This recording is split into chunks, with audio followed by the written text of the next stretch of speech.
So that should be good to go. And then when it's ready, just go ahead and hit screen. Right now? Yep, go ahead. And hit video capture. And then when it's ready, just hit fade, and that's it. So at 6:30 you want to hit fade? Yep. And it will pop up on YouTube. Dude, this is fancy. Oh. I can see it. Mr. Waterhead? Sir.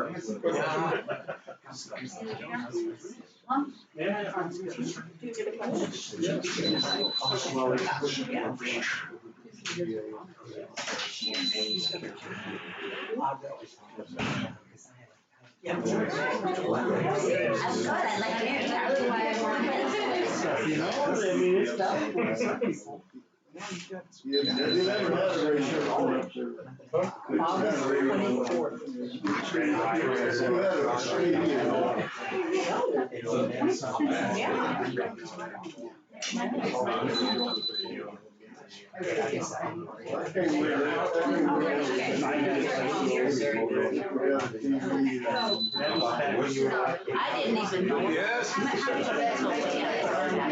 You're not allowed to do that anymore. No, back then we were.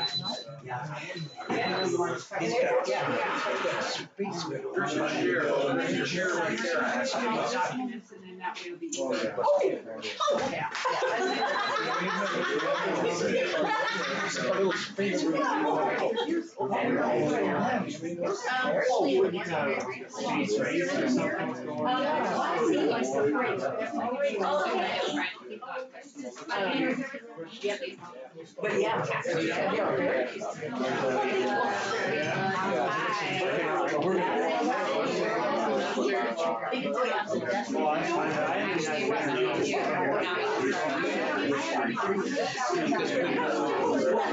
This is where you Well, why not? Yeah, I find it. I can make copies of this.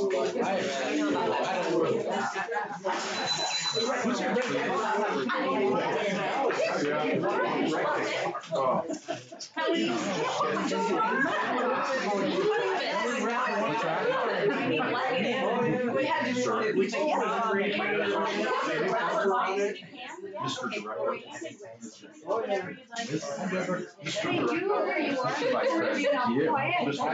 So far, Mr. Vice President. So you got the music. It's just how Sure, it's in last year. You figure it out. Did you have to already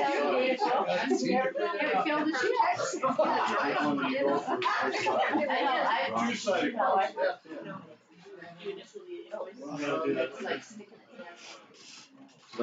Oh.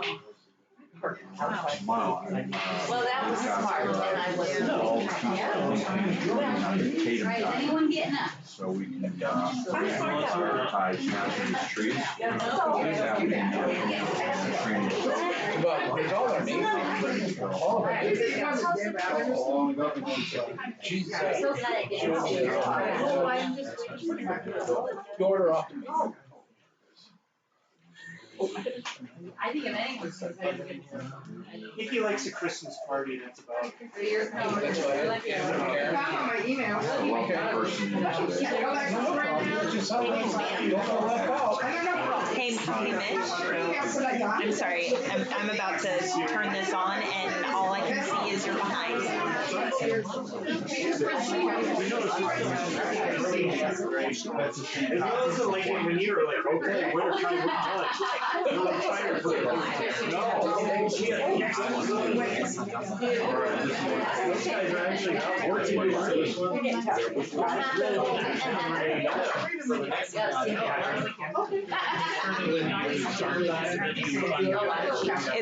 unmuted now. So we're trying to have like for each neighborhood, a neighborhood leader what gets built to Trying to get people interested in the neighborhood to go down. My grandfather passed there. In your neighborhood. Mine.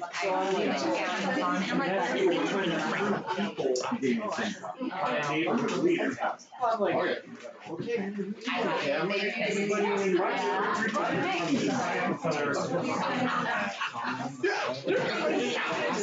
Aaron, it's 6:30. I'm gonna fade in. I don't know if you want to tell people, but So that's kind of so a lot of these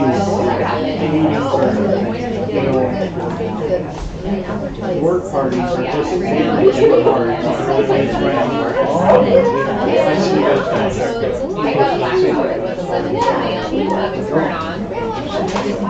Yeah, I saw that too.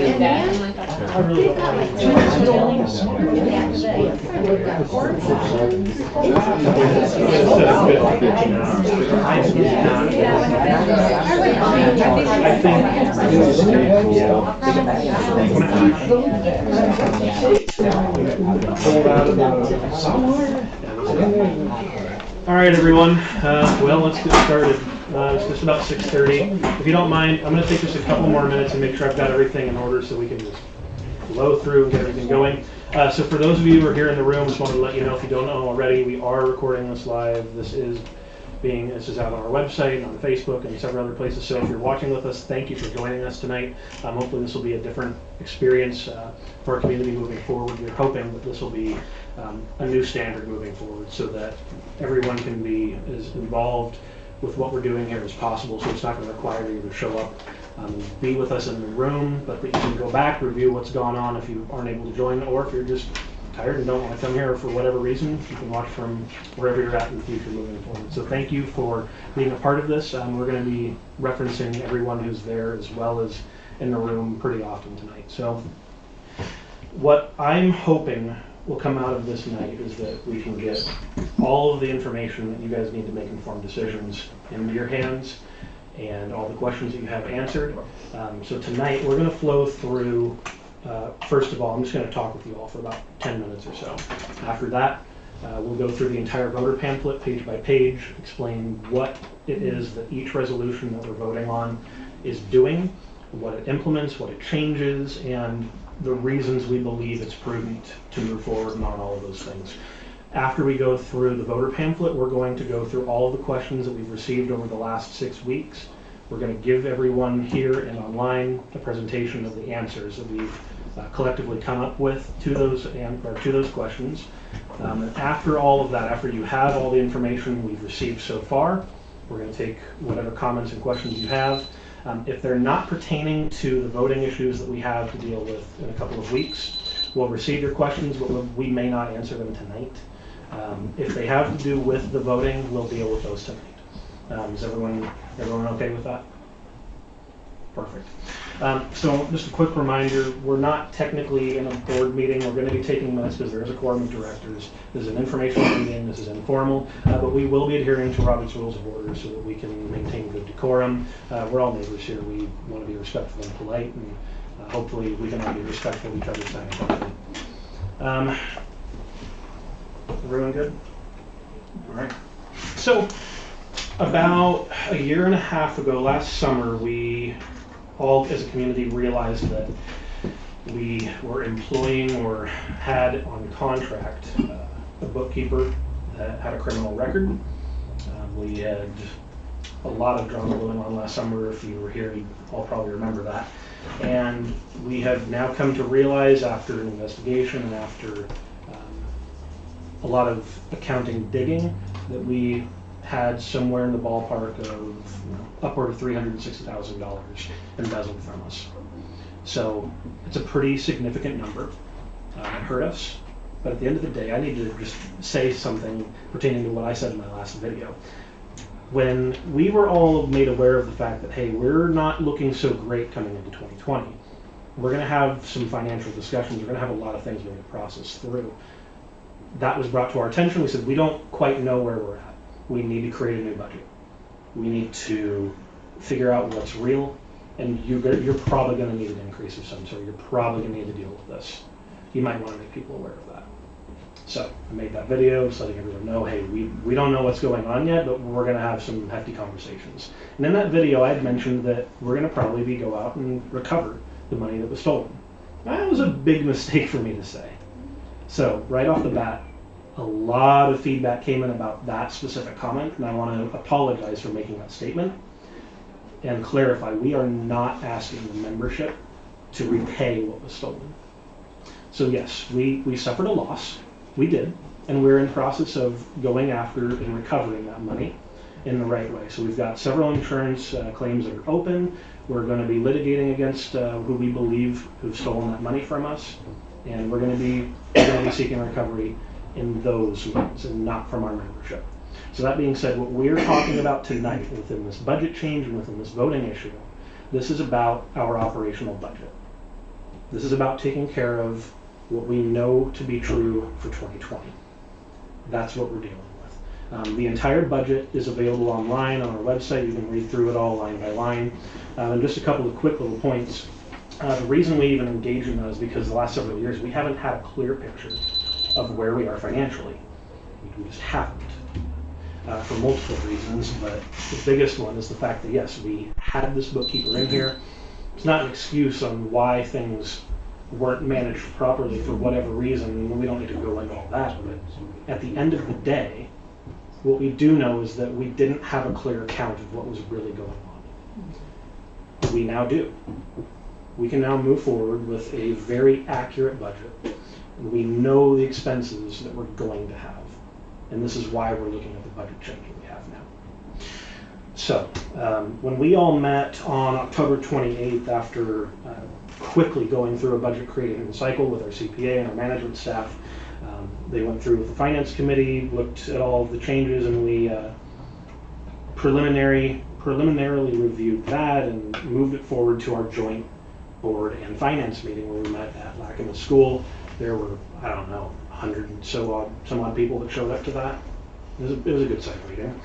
And that was on October 30th. We, at that meeting, cut $76,000 from that preliminary budget that was presented to us saying, here's a rough guess, what do you want to do with it? So your board cut $76,000 of expenses at that time and are now looking at the result of what is in our voters pamphlet.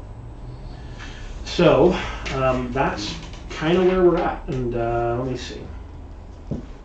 I don't think I really have much else to talk to you about. I mean, at the end of the day, your board does genuinely care about the impact this is going to have on every member because it impacts us. We have to pay the exact same dues as everybody else in this community. Each lot gets assessed equally. And I mean, I haven't even lived here 2 years yet. So it's a big deal for me and my family too. None of us are benefiting in any capacity from this, and at the end of the day, we just want to do what we can to help us get to a better place with stable operating, stable finances, and a good plan moving forward to make sure that we're responsibly allocating money where it needs to go and planning for our future. So right now, what we're looking at is a plan to recover from a debt that we're going to incur at the end of this year. We're going to go over that. It's specifically detailed in the Q&A, so I'll save the details until that time. But at the end of this year, we're going to realize a debt.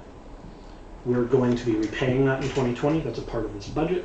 And we're going to be completely covering all of our known expenses. That is not, that's not really expanding our operations. It's not expanding our staff greatly. It's not it's not overdoing anything. Over the past 10 years, this community, I mean, let's step back. Every year, when you look at expenses and you look at doing a budget, you have to look at how much you're taking in and how much you're spending. Every year for the past decade, the board has asked the question, well, how do we balance this budget? Almost every time over the last 10 years, the answer has been we need to cut. That's how we've balanced our budget. We've seen a significant decline in our staff. We're to the point now where our collective answer is that we can't reasonably make cuts now. We need to look at an increase in income to cover our operations. That's the primary reason that we're here right now. There's definitely a balance in there. You have to be able to make reasonable cuts when it's appropriate, make sure you're not overspending, make sure the different departments are taking advantage of too much money potentially. I mean, there's a lot of things to weigh. At the end of the day, sometimes more money is the answer, and cutting different things is not reasonable. Because at this point, reality is that if we don't pass this budget, what goes into effect is the one that the membership passed this August. We're going to have a lot of deep conversations about how to make it work, if that's what we come up with. We're hoping that after tonight you'll understand a little bit more on why we've come to the conclusions that we have and why we're presenting this to you to hopefully ratify this membership. So let's just go through the entire voter pamphlet real quick. If you're online, you can find this on our website. The link is in the comments below in this video as well. So we're just going to go page by page for this real quick and explain what we're doing. So the first page is just a little note from the board. If you go to the next page, this lists out instructions, voting information. That's good and stuff to know. The next page, on page 3, is the agenda for the meeting on December 14th. Page 4 is where the voting business begins. So page 4 is a board resolution to ratify the 2020 budget. Now, right off the bat, before I go into the bullet points that we've all come up with to explain what this is and why it's happening, let me actually find that. I'm going to quickly touch on the approved or rejected section of the budget resolution. So many people have a question about saying, well, if this is approved or rejected, how do we handle this? You can't just say, well, if it's rejected, here's your new budget. Okay, so to clarify, what you're voting on, the board resolution to ratify the 2020 budget, board resolution 2019-1101, you're voting to approve or deny this budget. So the section where it says is approved, is denied in the budget, is not pertaining to whether or not this resolution for the budget itself passes or fails. If this passes, this budget goes into effect. If this fails, the budget that will be instituted is the one that was voted on by the membership in August of this past year, just a couple of months ago. So to clarify, the section that's been highlighted in your guys' voter pamphlet, where it says 2020 assessments if resolution 2019-1104 is approved, or if resolution 2019-1104 is rejected. At the end of the day, and I'm just going to talk to you guys for a minute, not go through the pamphlet for just a moment on this. The approved or rejected component is based on 2019-1104. That is the bylaw change that we're proposing that would allow the board of directors to reallocate certain funds. When we were talking about this budget and the potential impacts and the potential increases to the membership, people are like, okay, well, can we reallocate money to take care of some of this and lessen the impact that we have? The answer to that is no, we cannot. As it stands right now, and I've pointed out to several members, our bylaws at this time do not allow the board to make a change in reallocating different funds for our reserves. We cannot do that. So the money we need to properly fund the 2020 budget is $1,066.88 from every member. The component underneath the highlighted section rejected is what's needed to fund this budget. However, if resolution 2019-1104 passes, you would be granting the board the authority to make reallocations. And if we're allowed to make reallocations with that budget, we will see a dues decrease of down to $931.88. So I'm hoping that kind of gives some clarification there. So that approved versus rejected is not about the budget itself, but about the authority to reallocate money. If we're allowed to reallocate money, you guys will see a decrease in what you would need to pay in order to fund this. Just this year. We'll get to that later. So, again, this first measure that you're voting on, when you go to your ballots and you start marking things off, box 1 and box 2 pertain to the resolution about the 2020 budget and whether you're going to ratify. So if you want to vote to approve the 2020 budget, you would mark box 1 on your ballot. If you wish to reject to ratify the 2020 budget, you would mark box 2. We go over a couple of bullet points that we've collected about why we're doing this current budget. Let's see. Actually, Mitch, did we make any points on that? Well, I think there's several points to make if you'd like me to expand. Please. Okay. As the President pointed out, the 2020 budget that you approved in August was created 18 months earlier using 2017 numbers. This is a process this association has used year after year after year. So the bylaw that is written, which we're calling 2019-1104, it's a bylaw change, and it redoes your process for how you establish a budget. To go ahead and create a budget, which you passed in August, and you have to live on starting in January, it's greatly flawed. And if you're not going to correct it now, here's the question: when will you correct it? The board had us establish a line by line by line budget, top down, bottom up. What does it cost to operate this association? How much material to buy for snow plowing? How much sand to buy for roads in the winter? How much actual material to purchase for gravel for playgrounds? I mean, to each line, what does it cost to safely operate your association? That's the budget that was reviewed. That doesn't exist in your 2020 budget that you've already approved. Your 2020 budget you've already approved used numbers from 2017 and a budget that had been passed over and passed over and passed over year after year after year without taking it apart and putting it back together. It's not real. It doesn't fund your association, and it's not based on any actual numbers. So when you create a budget, which this does, it says, in theory, you start building your new budget next June. So from June until September, build your budget, and at the same time, have directors that people applying to be a director run for office. So they're not aligned right now. You don't have people running for office to be directors, to be in charge of your association, that have any input on the budget that they're going to have to live on. So they're not accountable. They get to say, I didn't create that budget, and that's a reality. That's a true statement. They didn't create that budget. So why should they be expected to be held accountable to a budget that was created a year and a half earlier on numbers that had no basis? So we changed that in a proposed bylaw, and that's what the budgeting process addresses.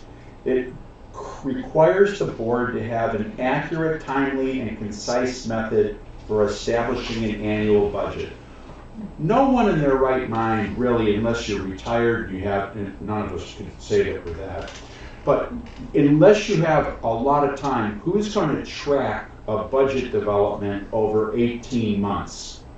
But you could track a budget development over 3 months, and that's what this does. It makes it start in June. By name, the treasurer is accountable to start the budgeting process and use actual numbers. To say that you've built your home budget or your business budget from numbers 18 months ago and you have no actual basis of numbers is not credible. Here, you would have actual costs January, February, March, April, May, and into June, and you'd be creating a new budget saying, well, what's it costing? How much are utilities coming in at? Are these factual, accurate numbers? And you have accurate basis for being able to say, here's our new budget. You don't have that now. It's made out of fictitious information, false information. It's not credible. Your fiscal year 2020 budget that the members approved, as I said, 17. It's greatly flawed. Resolution 2019-1103, that's the bylaws. It's a real simple. That just says the definitions to be very clear what's required of your board. Real quick. So just for clarification, the points that you just talked on, or just completed talking on, Yes, sir. is about board resolution 1102. That's correct. Yep. and that was the bylaw change regarding the budget and election process. So, I think on O2, the bottom line is, why should you vote for that? Because if you're not going to fix your budget process now, when are you going to do it? The association brought a professional management team in, a CPA. I am a certified community manager. I brought in another manager, association manager, and an HR manager, and we identified where the flaws were. We presented it to the membership. You've got a flawed budget process. We didn't create a perfect model, but we created one that's much, much better. And if you're not going to correct it now, really, when are you going to correct it? And I think that's the big issue here.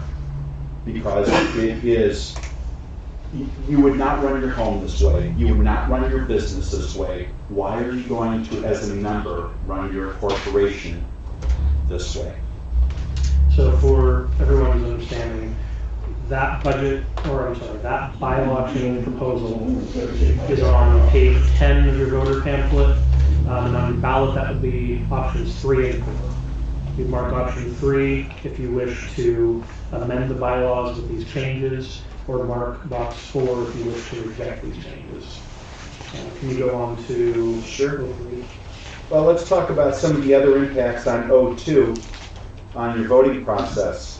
This change reorganizes the association's voting process under one bylaw. It's scattered everywhere. So if you want to know how to vote, you have to read multiple sections of your bylaws to come down to how do we get this done. And we thought, if you're trying to really be clear to the membership, put it in one place. We also did put something in, and this board, to their credit, asked for it. Put term limits in, so you don't have the same director, the same director, the same director, and the same director every year. Say, you know what, thank you very much for your participation. I think two 3-year terms is really good. Take a break for 1 year. Because cronyism can really harm new people wanting to join and participate.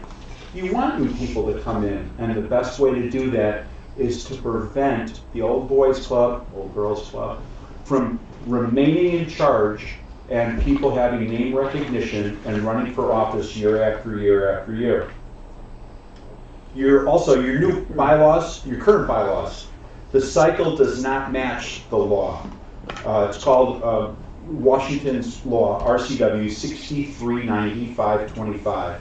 It was put into place in 2017. This resolution, O2, corrects that deficiency. Your current bylaw is nowhere near compatible nor correct in its timeliness for how to conduct an election. So we put that in. And the last part on the voting process in 2, people running for the director position get to speak to the budget being developed, and then they got to live on the budget they helped create. This makes it accountable.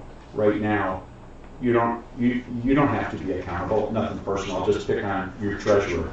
If your treasurer runs for office, but she didn't have input on the budget that she's got, she can say, I didn't create it, but the next one that comes in, I'll help create that. But if she's not in office, someone else is. Why would you do this? If you're running for office, everyone talks about the budget. You have input on the budget when you're running for office. Great. We've changed your timeline so your election is in November instead of in August. So then you get trained in December and you have to live on your budget starting in January. You helped create it, you live on it. Now you're accountable. Want me to continue? On 1103, yes please. 1103. The budget definition added clarity that's included in the budget. We really wanted to clarify what constitutes your budget. I mean, it has to be in there. The members own this place. You're responsible for it. And you didn't have enough definition to be able to say, what's really in my budget? Well, we added in the crisp words to very clearly say, this is what's inside your budget and what is expected from the finance committee and the board to put into your budget. It can't be wishy-washy. It's got to be specific. You have to know what you're putting in. Up to now, we've never had a line for snow plowing. So if snow came in, what would you do? Well, I'll steal the money from, that's right, from somewhere else. So something else is not going to get done because you didn't plan to put money in to take care of a seasonal activity. But that's across the board in your budget now. The accounting manager, Jennifer, who is a CPA, who's created many budgets for HOAs, understands that you have to account for each of these activities. You may not use the money. That doesn't mean you get to move it from A to B, although it may be fungible, you have to expect it to be there. And you don't have that now. And that's a problem.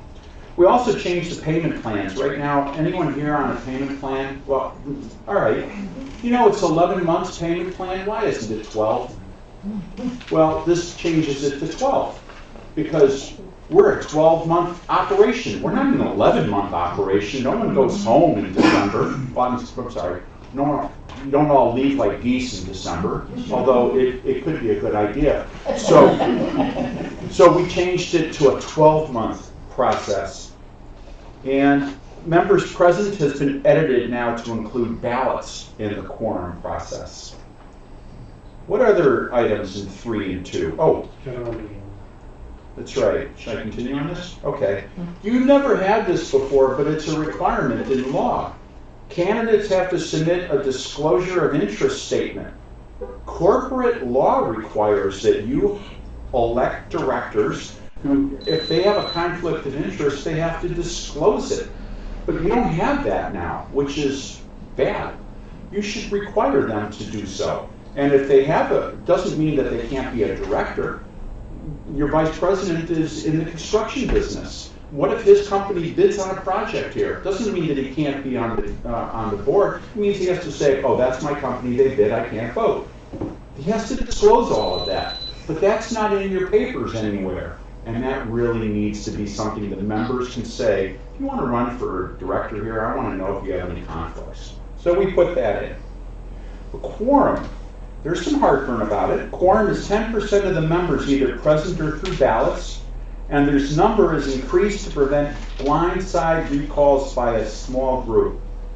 When your board, and I'll say this and I've said it before, they put themselves at social risk because they live here. So they brought us in and they said, we want 2 things, financial stability and cultural stability. You have had 8 presidents in the last 3 years. So if I asked you, hey, you go to work tomorrow, and you've had 8 bosses in 3 years, how stable do you feel your job is? Well, not so. Well, why should you allow that in the corporation that you have an undivided owner's interest in? You should not allow that. And how do you prevent that? Well, you train them, and you hold them to a higher standard, and you support them. But you also prevent rapid movement of someone being able to pull a blindside vote. Petition to call a meeting or recall, 10% of the voting membership in good standing.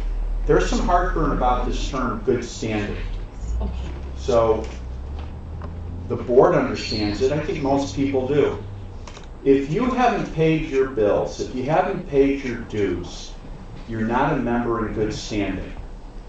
Should you be able to vote on directors and measures if you are not a member in good standing?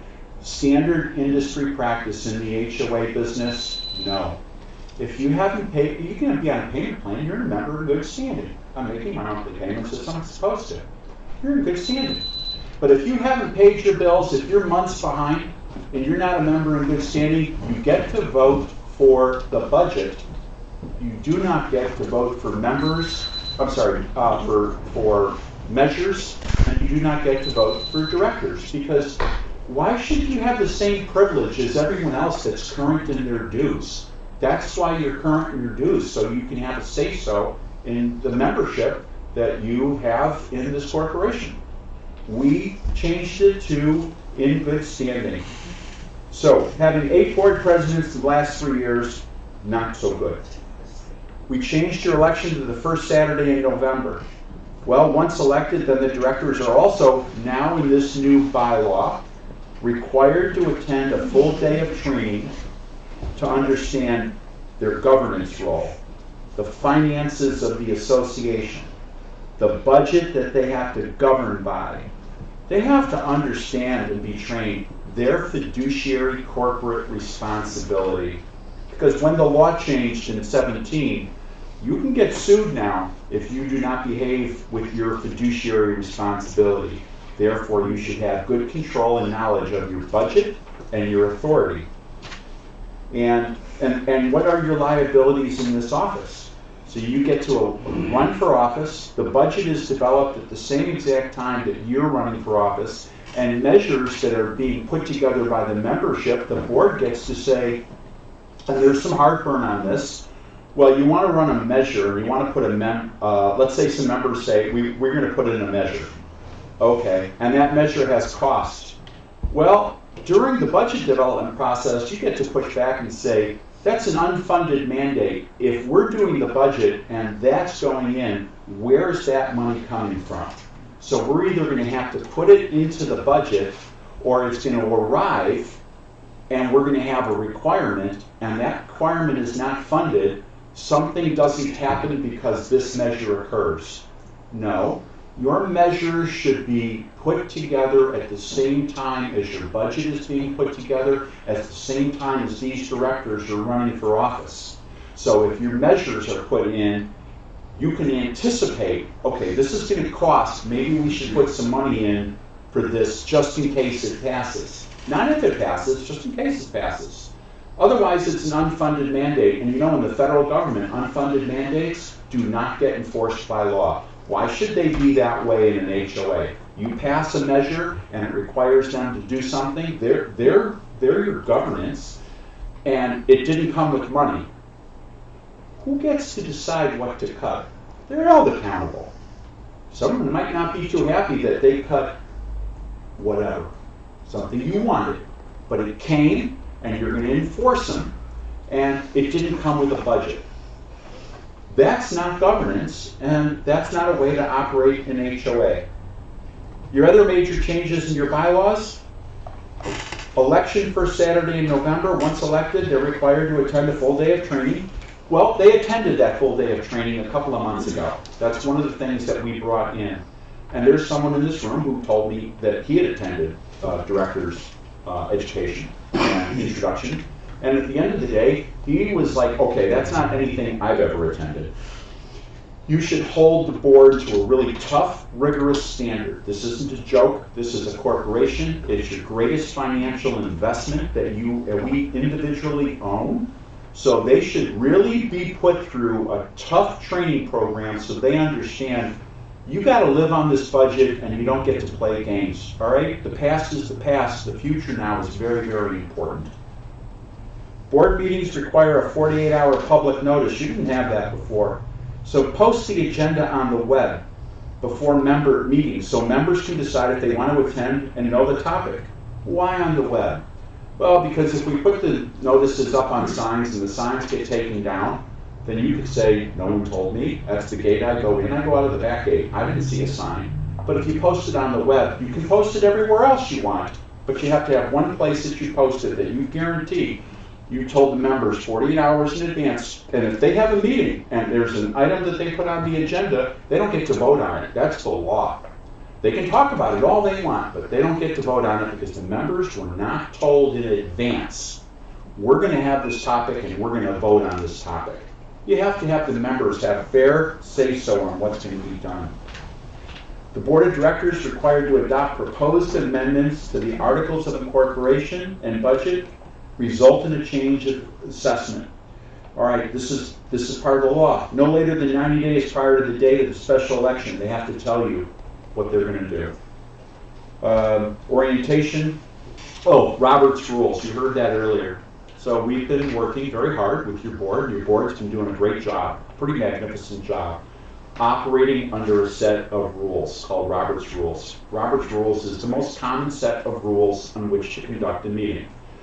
I don't know if you guys realize that if you do not follow a prescriptive set of rules in a corporate meeting, this is a corporate meeting, then you can easily challenge the vote because you didn't follow a set of accepted standards for conducting a meeting. You've never conducted meetings under Robert's rules. It's kind of an ad hoc thing. It's like, sometimes we're okay, sometimes not. This board is following Robert's rules and they're doing a great job. But we did put that in your bylaws to do that. I think the big thing here is the reallocation, as the president talked about. Real quick, 1 second. So reallocation is what resolution 11 or 4. So why is this so important? So you hire a board to be your governance. You have a vice president, you have a treasurer, you have a president, you have a secretary. They have assigned roles. Their job is by election from you, democratically, they're the people that govern your association. Okay, they need the tools to be able to perform that job.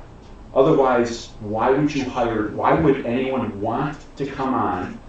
Remember now, the law changed in 17. Why should they come in here and be a director of a corporation? And this is not a popsicle stand. This is a multi-million-dollar a year gig.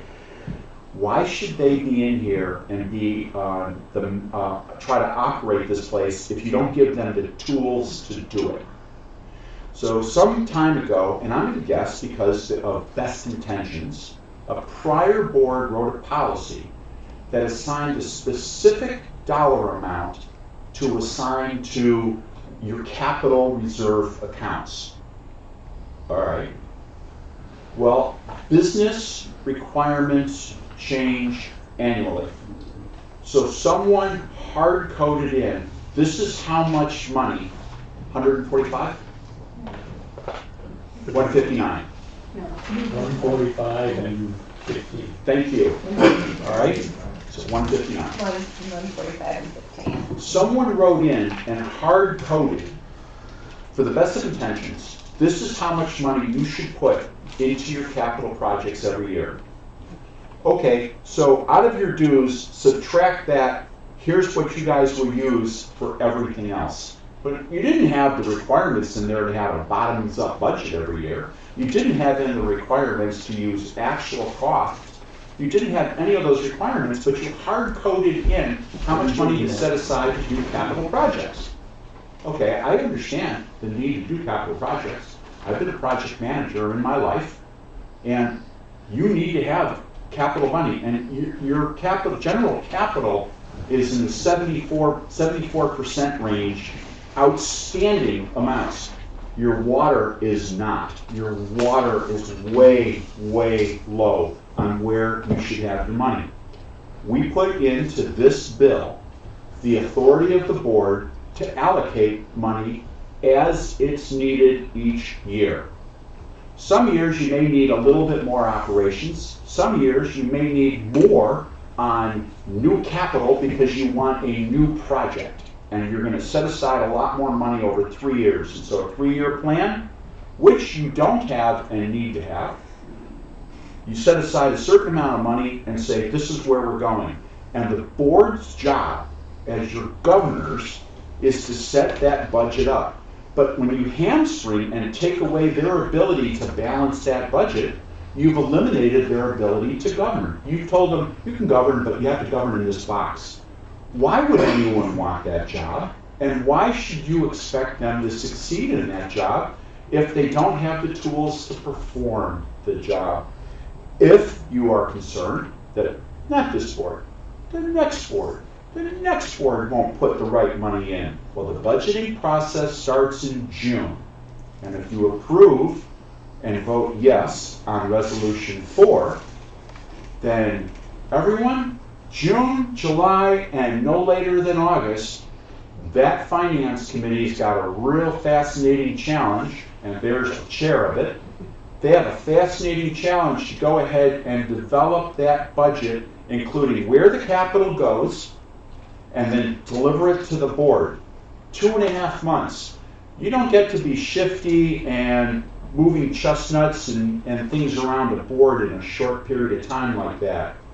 You could over a 17-month period, which is what you have now, but you don't in that period of time. It's focused and it's intense. And we now recommend that you have a CPA involved in your budget development so that you have a balanced outcome. And once you've trained your finance committee to do this, it's reasonable to believe that they're going to do the right thing for your association.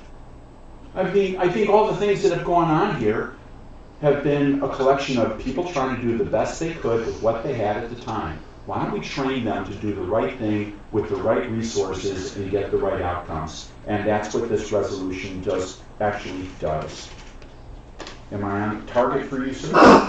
Just as a point of information for everybody, the percent funded that Mitch referred to is detailed on page 9 of your voters pamphlet.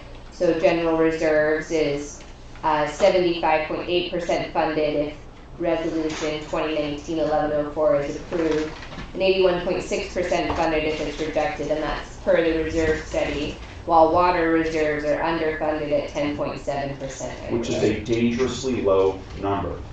By the way, that is your accounting manager, Jennifer Spidle.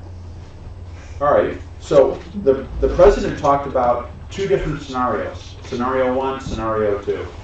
Well, it's legal. We developed and put in two different scenarios. If the budget measure passes, and 4, if it passes, then it will be one cost. And if it doesn't pass, it's a second cost. You had an overrun. You had an overrun in 2019. Those numbers that we overran, well, you've been running without a budget for like 5-6 years, and you've been running without an actual known amount of money of how much you've had in the bank for that many years too. To this board's credit, they said this has to end, and they stopped it.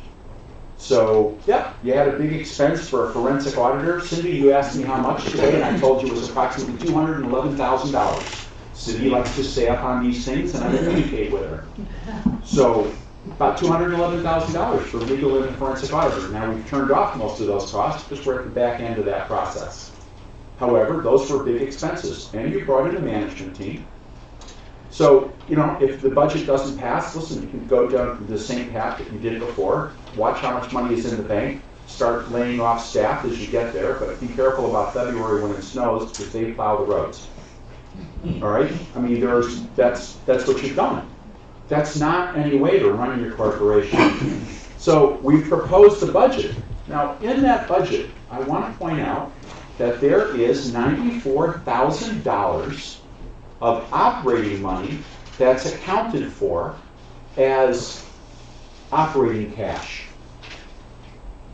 Well, we're out of operating money, right? We have capital money, that's the reserve stuff, the big project stuff, and then operating money. Well, we're out of operating money. We're out of operating money because you had operational expenses that were greater than you anticipated, and there was just no way for you to anticipate it. So, what do you want to do at the end of 2020? The goal from the board was to be financially stable on December 31st, 2020. Meaning that you'll have your bills all paid, and there'll be approximately $94,000 in your checking account. Otherwise, there will be zero in your checking account. You don't run a corporation down to zero and not expect that you're going to have some cash in case there's a problem. So does that mean that in your next budget starting in June, do you need to have $94,000 factored into the next budget? No, you don't. That $94,000 doesn't need to be factored in there. So, gee, what is that divided by 1,355 plus the $24 a month on the special assessment? It's about $88 a month less. We had to factor this in. The goal. What? It's not $88 a month. I'm sorry, $88 a year. Thank you. Sorry, a year. You're gonna think everybody's getting up free. Do you need a defibrillator back there? He's red. I stand corrected.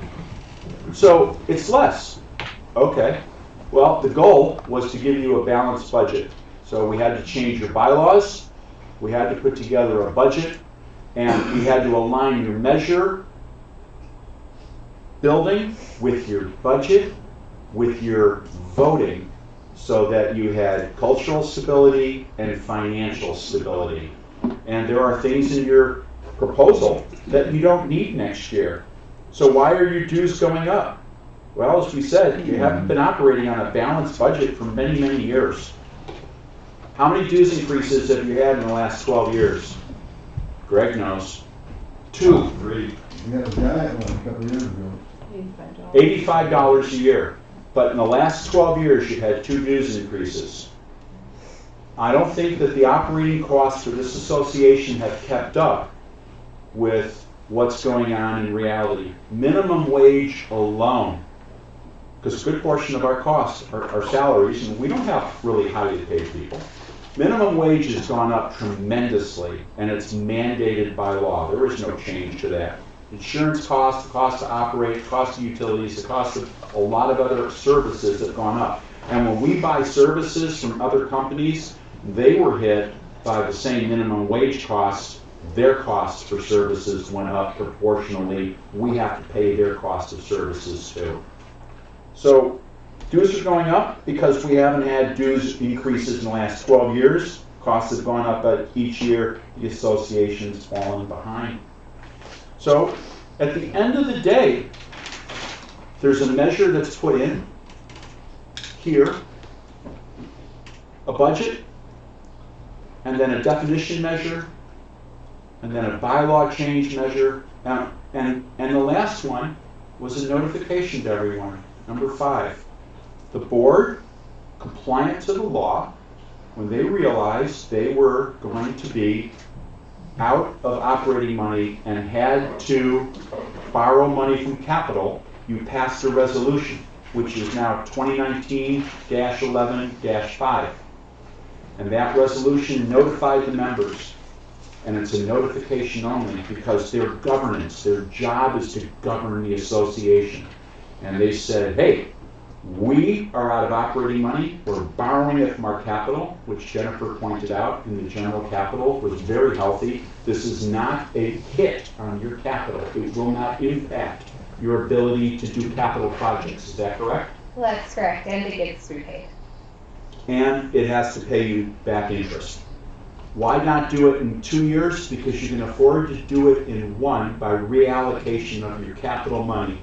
So you're not going to put a lot of capital money out of your dues into the capital pot if this passes in 2020.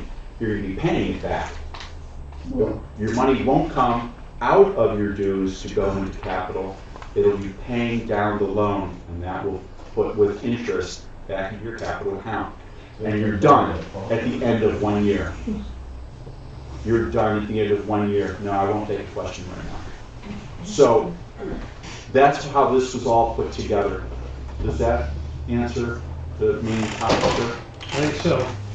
So that is the voter pamphlet. I'll just quickly go over, so real quick, that was kind of a synopsis of all of them put together, not measure by measure, but nonetheless, that's the information in all of those measures. So real quick to recap, you can actually find it. Page 4 of your voter pamphlet is 2019-11-01 concerning the budget. If you wish to approve the ratification of the 2020 budget, you would mark box 1 on your ballot. If you wish to reject it, you would mark box 2 on your ballot. Again, that is the top of page 4 of the voter pamphlet. The next measure up for a vote is on page 10 of your voter pamphlet, and on the ballot would be marking boxes 3 or 4. If you wish to approve Board Resolution 2019-11-02, which would be amending the bylaws regarding the budget and election process. If you wish to approve that measure, mark box 3 on your ballot. If you wish to reject that measure, mark box 4.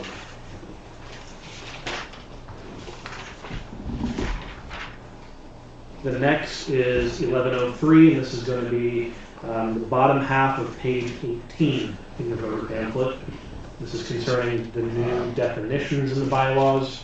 If you wish to approve these new definitions, mark box 5 on your ballot. If you wish to reject this measure, mark box 6 on your ballot. The next is on the bottom of page 19. This is 2019-1104. This is regarding the bylaw change to allow reallocation of assessments. If you wish to approve that measure, you would mark box 7 on your ballot. And if you wish to reject this measure, you would mark box 8 on your ballot. And as Mitch mentioned, Resolution 1105 is not a voting measure. It is a notification only to the membership. And that is all of the voting business. So that's what's in your pamphlet. Again, the entire detailed 2020 budget, not just the summary which is included in this, is online on the website for you guys to review. And I think at this time I would like to take a quick 5-minute recess, get a breath of air, and we can go through all the questions you've received over the last several weeks, and we'll get back to this in 5 minutes.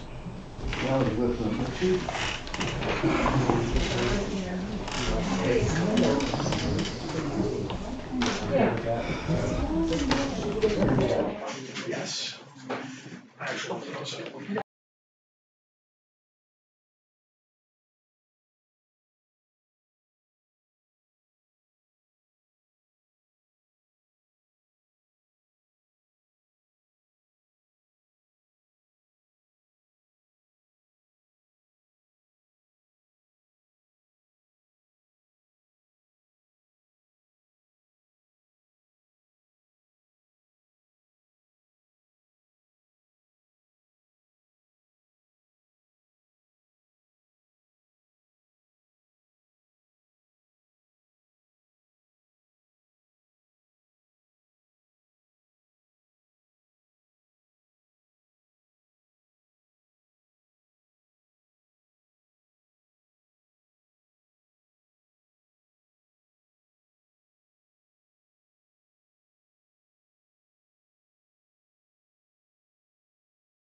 Get on there.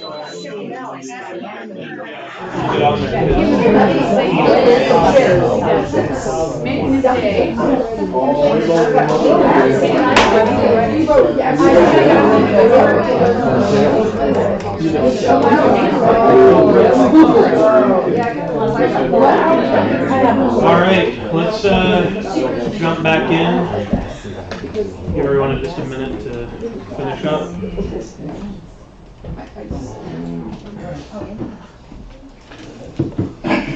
All right, so what we're going to do now, before we go into asking for new comments and questions, we're just going to go over all of the questions that we received over the last 6 weeks. We're going to present our answers to you guys. A lot of the comments I've been reading on Facebook over the last few weeks are regarding the questions that we've already answered, so I feel like it'd be best to go through all of them, hopefully answer the stuff that's lingering, and anything that's still out there that needs answered, we'll get that at that time. So to just break it up and not maybe me reading, I'm going to ask that Emily ask the questions that we have, and I'll give our answers, and we'll just go through it. If you want to look at the documentation, all of this is on our website again. It's at clearwood-young.com/2020 budget. Again, the entire budget, the voter pamphlet, and all of these questions and answers are there. Shall we? What will dues be if this passes? What happens if this doesn't pass? If the bylaw changes pass, dues will be $931.88 a year upon the budget's ratification by the membership. If the bylaw changes do not pass, dues will be $1,066.88 a year upon the membership ratification. And if the bylaw changes do not pass, and if the budget is not ratified, if 1101 does not pass, the question was, What is the board alternative to our financial issues if we, the homeowners, reject the special assessment and dues increase? if the budget's not ratified, the board will have to consider severe cuts to services to the membership. This could include administrative and maintenance staff, general cleanliness, and amenity availability. Without the proper funding, we cannot operate this association to the members' current expectations. This would almost certainly mean that the board of directors would be forced to regain operational authority as the managing body. The board urges the membership to pass these bylaw changes and ratify the budget to avoid being improperly managed any further. Before we have a budget, shouldn't we have an audit? Yes. The association is required to have an audit each year and should have a budget for each year's spending. We are compliant in that requirement. When all of this is stabilized, will we have a $0 base budget or balanced budget? The budget that has been proposed to the membership for 2020, the one that we're voting on in a few weeks, is a balanced budget. Will we have a bottoms-up budget every year? Yes. Our accounting manager and CPA and the management team as a whole suggests that this be done every year. It would be prudent of the board to engage that process each year. How is PPM included within this budget? The current cost of property management has been fully integrated within this budget and is identified by line item. One thing, I'm going to go a little bit off script real quick. There's been talk about, okay, well, some of this deficit that we're going to realize at the end of this year is due to the new management contracts that we engaged in back in July. That is not factually true. Each contract that we've engaged in specifies a monthly payment, so we did not just lump sum pay out all of that and realize a deficit because we've hired a management team. That is not factually accurate. They're paid on a monthly basis per their contract. Does a lot owner have to pay the same as a homeowner?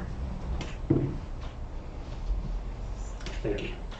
Yes, the covenants are explicit that every member is assessed equally. How much is in savings? So operational savings are what we would call maybe an emergency fund or a contingency fund. Can be used for very specific, unforeseen operational circumstances without incurred penalties. The association has spent this contingency fund.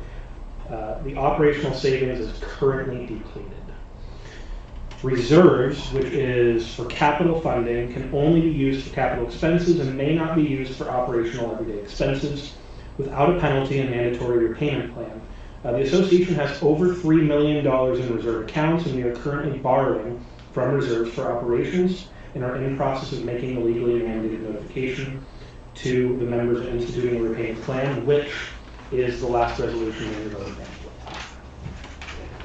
pamphlet.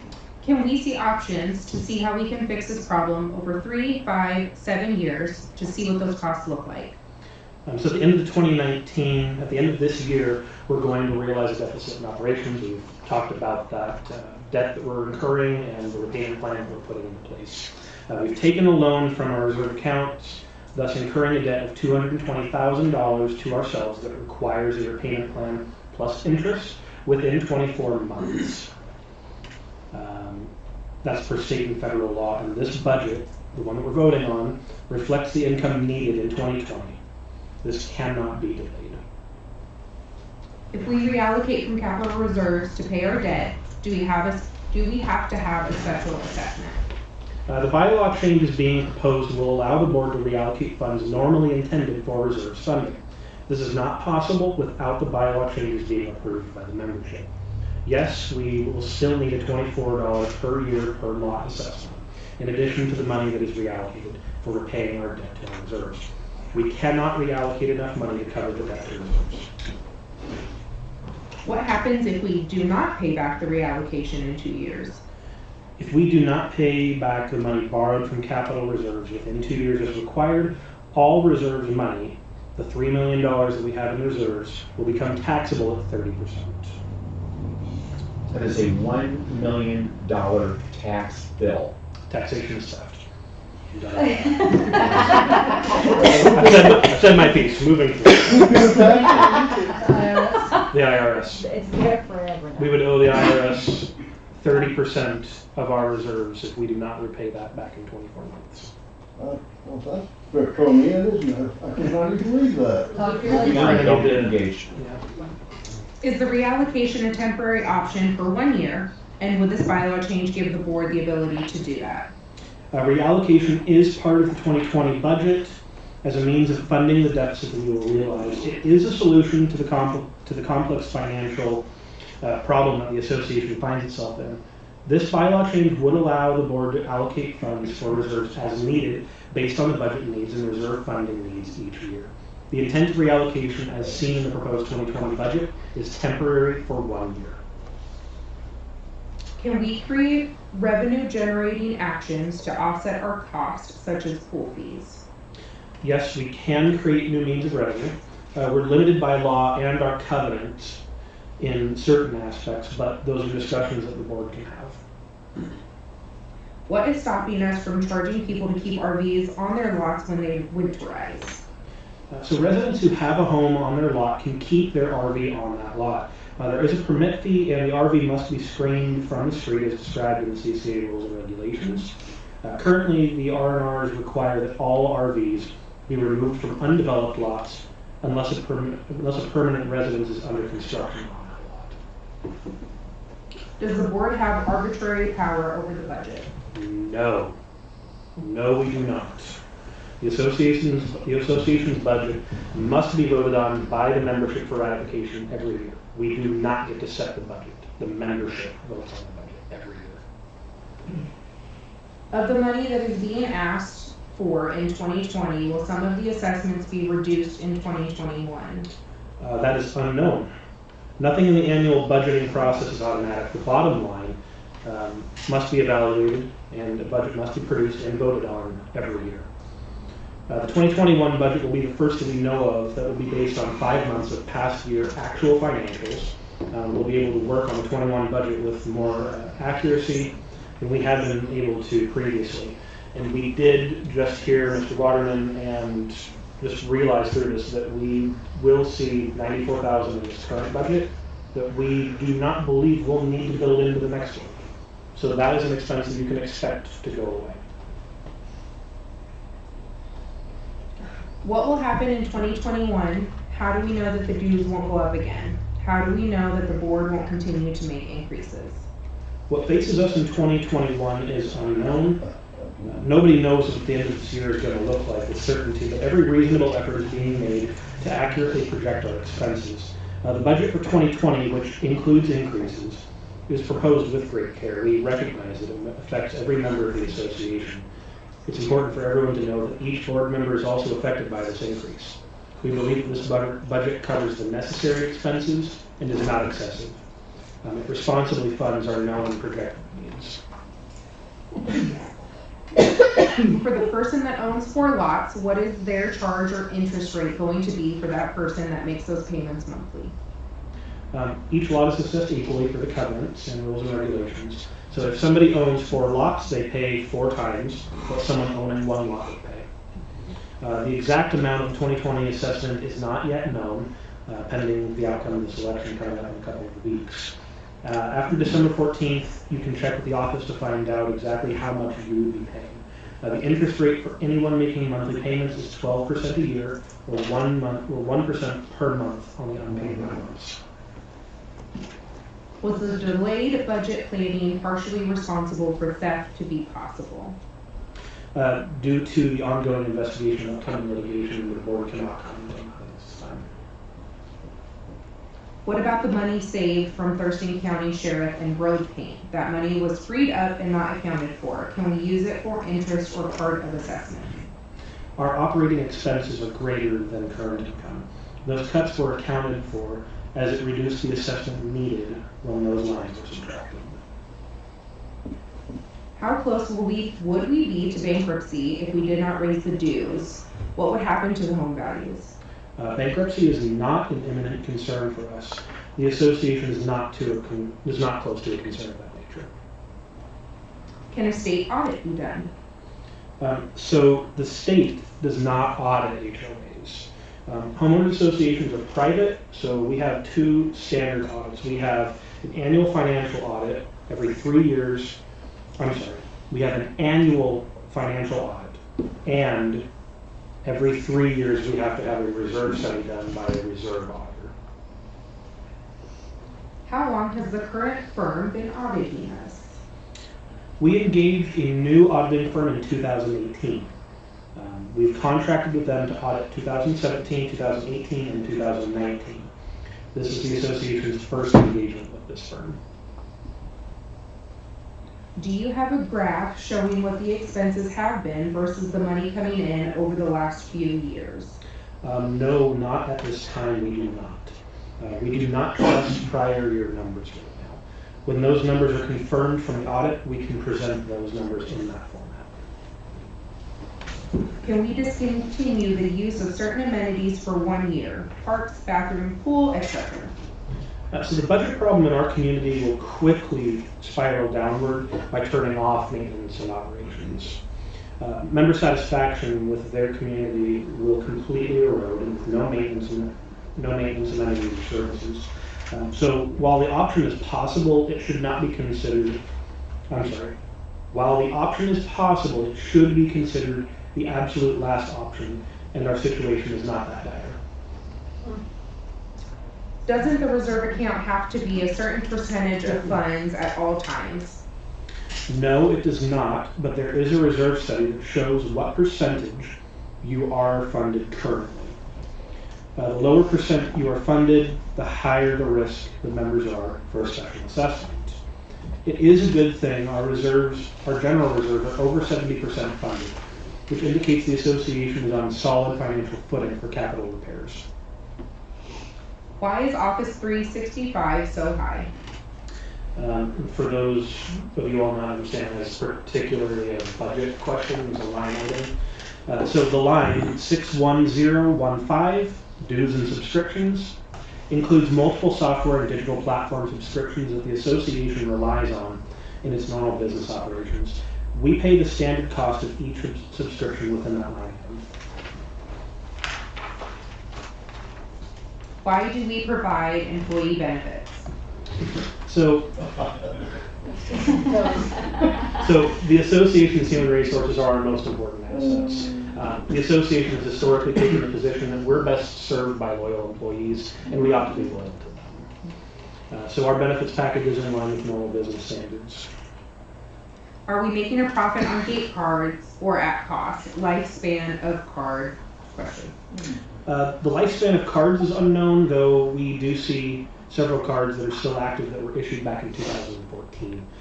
We pay $3.36 plus tax and shipping for each card. We charge $10.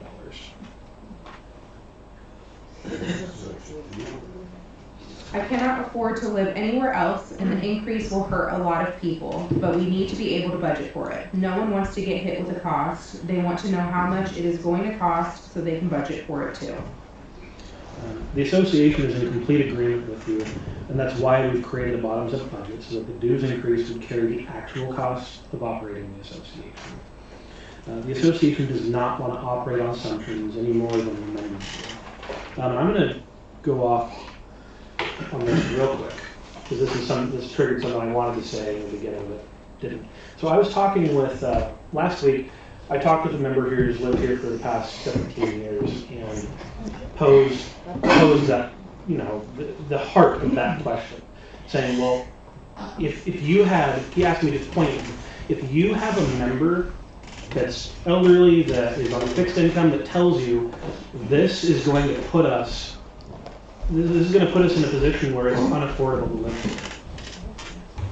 If you have someone tell you that and say, this increase could make my home unaffordable for me, how would you respond to them? Would you respond with compassion, or are you just all about business and making business decisions?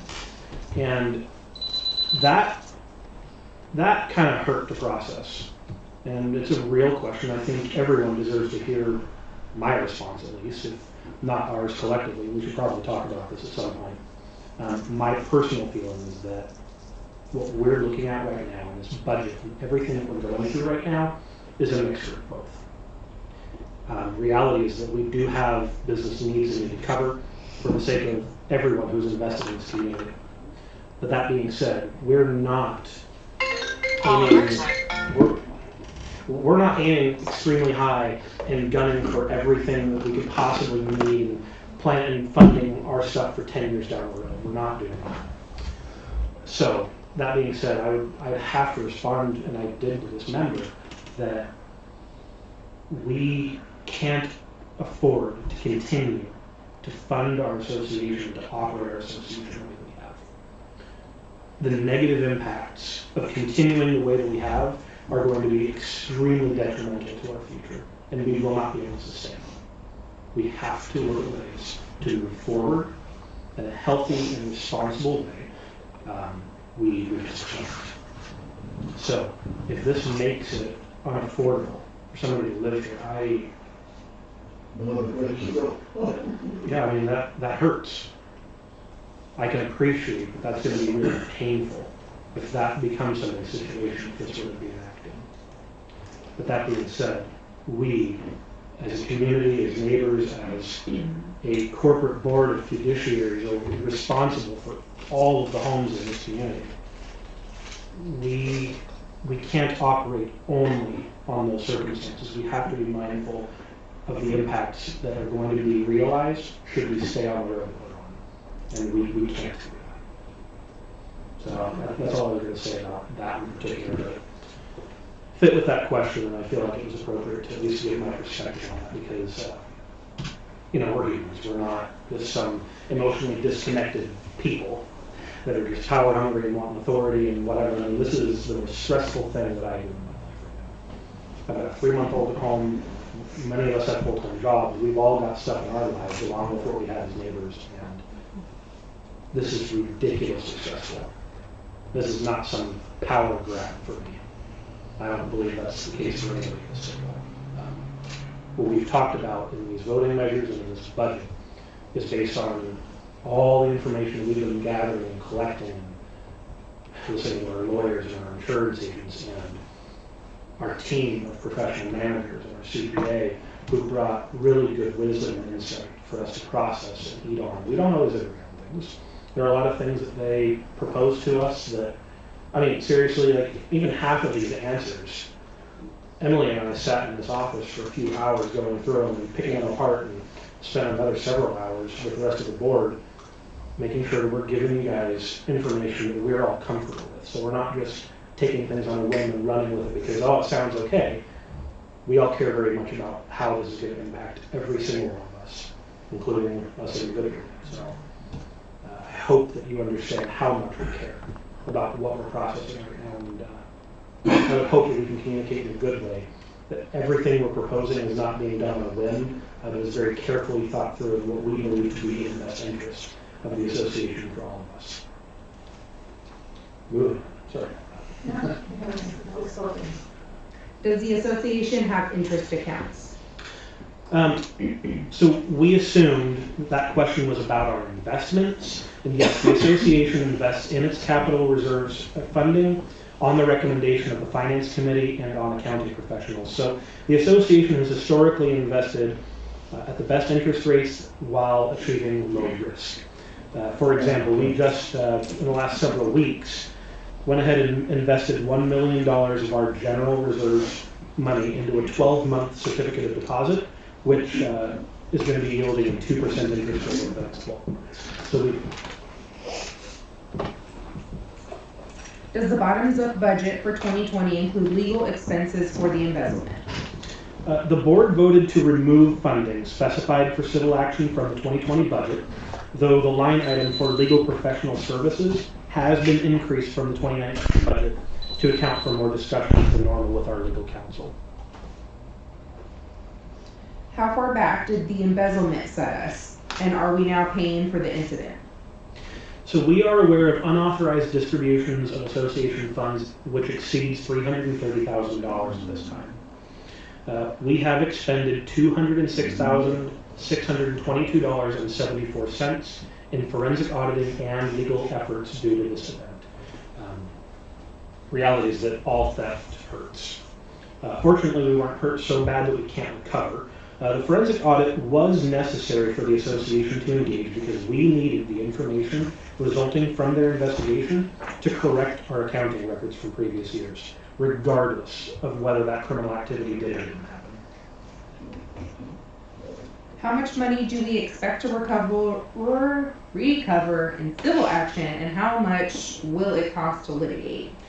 We don't know how much we can expect to recover, and the cost to litigate is dependent on too many factors to estimate at this time.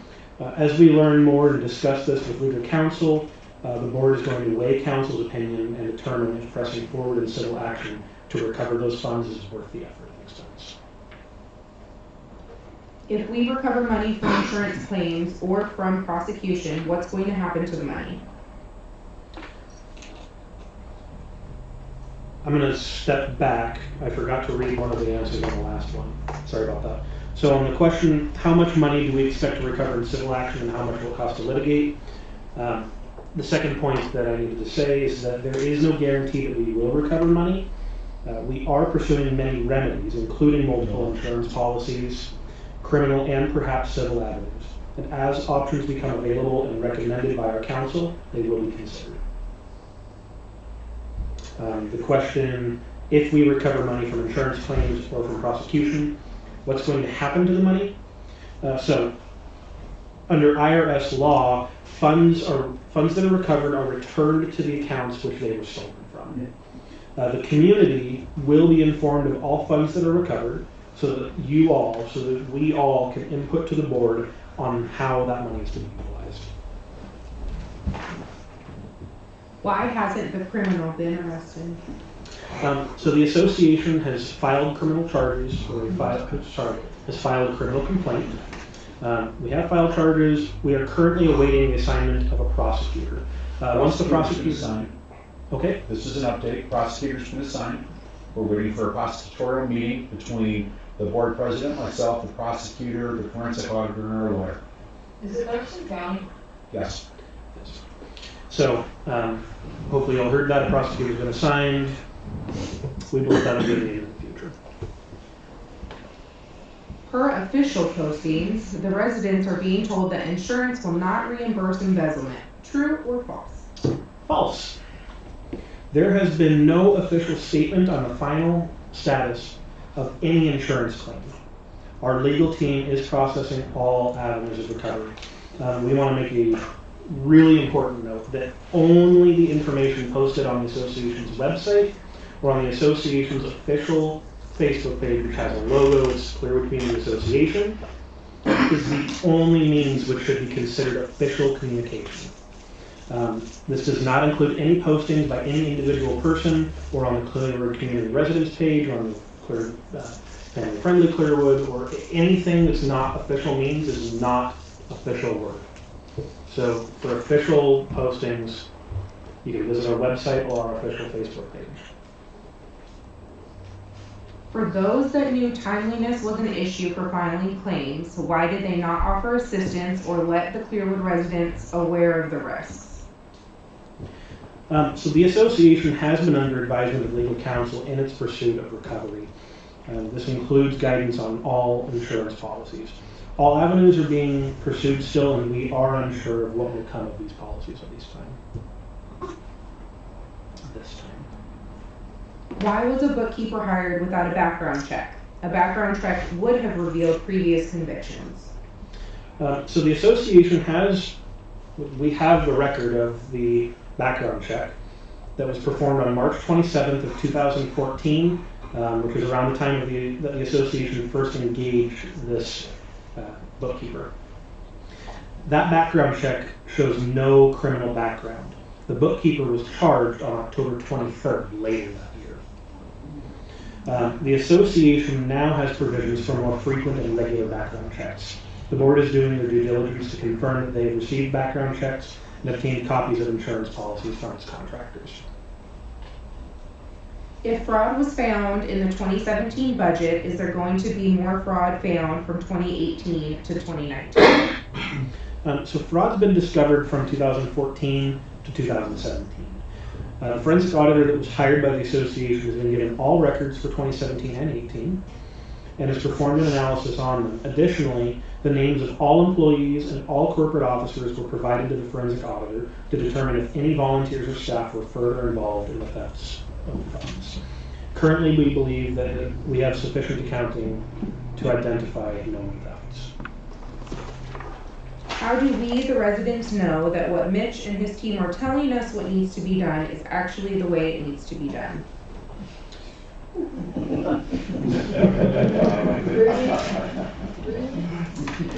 We trust, but we verify. And as I mentioned earlier, before I give what the official collective answer is that we often disagree. We often go back and forward to come to a consensus, but trust, but verify. This concern is exactly why community involvement in board meetings and committee meetings are critical. Asking questions to produce verifiable information, then going to the source of the information is how we ultimately accomplish that. At some point, trust must be utilized for all of our success. Having the right people on the board and on the finance committee is how we produce solid checks and balances. The management team has solid qualifications, extensive experience, and a demonstrated history of success in this field. Is there a government source or checklist the residents have access to ensure the HOA is being run properly? Homeowners associations are governed under multiple laws and administrative codes. They're complex and technical, and no two HOAs are the same. So there is no single checklist.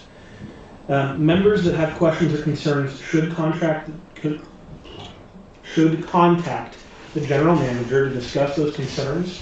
Should they not be satisfied, they should bring those concerns to the board. And this is the nature in which HOAs operate. So our association is a member of CAI, or the Community Association Institute. It's an internationally recognized authority for community associations. We often refer to them for information. With that being said, one thing that's not listed, we are governed by the Revised Code of Washington, Chapter 64.38. If you're not familiar with that, please do a Google RCW 64.38. Those are the laws which we are governed by. Some. Some. Yes.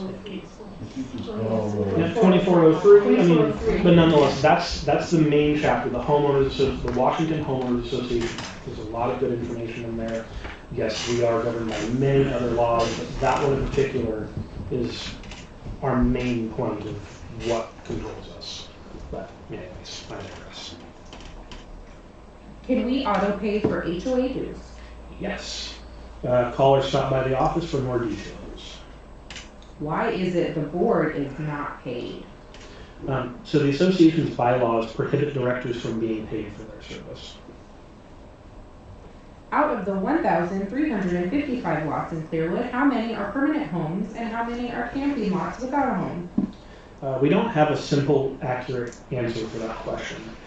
Every lot with a house on it, or every lot with a house on it, must have a certificate of water availability, or a CAWA. This dictates how many lots can be built out in our community. So we currently have 1,049 CAWAs, and there cannot be any more houses built than that. 306 lots do not have CAWAs, and you cannot build a house without water availability.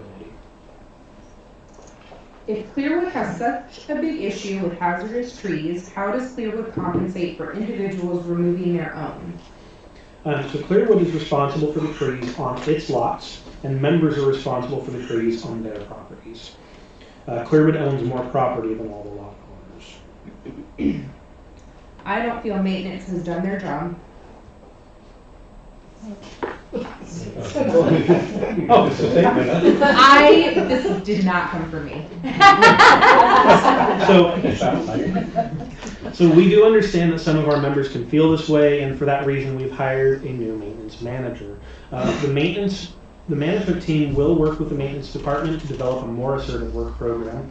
If you have any concerns about maintenance, please bring them forward to the management team. What does in good standing mean? This phrase is defined in the association's bylaws, section 1 on page 2. Will there be transparency in the future? Suggestion: have a link on the website that outlines the community's budget, upcoming meetings, plans for improvement, scheduled maintenance. So the association's website has a lot of information published, and updates are posted regularly. Moving forward, there is an initiative to post management reports so that the membership can be more aware of the staff activities. What is the training the board has to now go to? So the board attended an 8-hour training session in September, and it included a comprehensive September. Was it September? It was. Glad I'm second guessing myself. Here we go. So the board attended an 8-hour training session in September, and it included a complete briefing in HOA, corporate law, and fiduciary education from our HOA's legal counsel.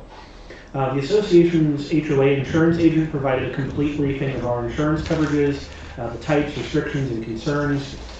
We also received a class on Robert's Rules of Order. We were given a full briefing by the accounting manager on our finances, on financial controls, the status of our accounts, and our human resources manager provided an extensive briefing, including giving us a class in harassment. And lastly, the general manager provided a briefing on the differences between governance and management. If you require the new board members to go to training, are you requiring all members to attend the orientation as well, even if elected again? Yes. All directors will be required after the election to attend orientation, even if they've done so already, because laws and finances and insurance programs are all subject to change, and it's important for everyone to have a fresh perspective every year. How is voting done at this time? Is there a reason why we cannot do absentee ballots in our community? So currently, all voting is by ballot. This means that may be hand-delivered or mailed in, or otherwise known as absentee ballots. There was an approved bylaw change that has yet to be put in place for electronic voting, which we would like to see happen. Why are the liens not being released?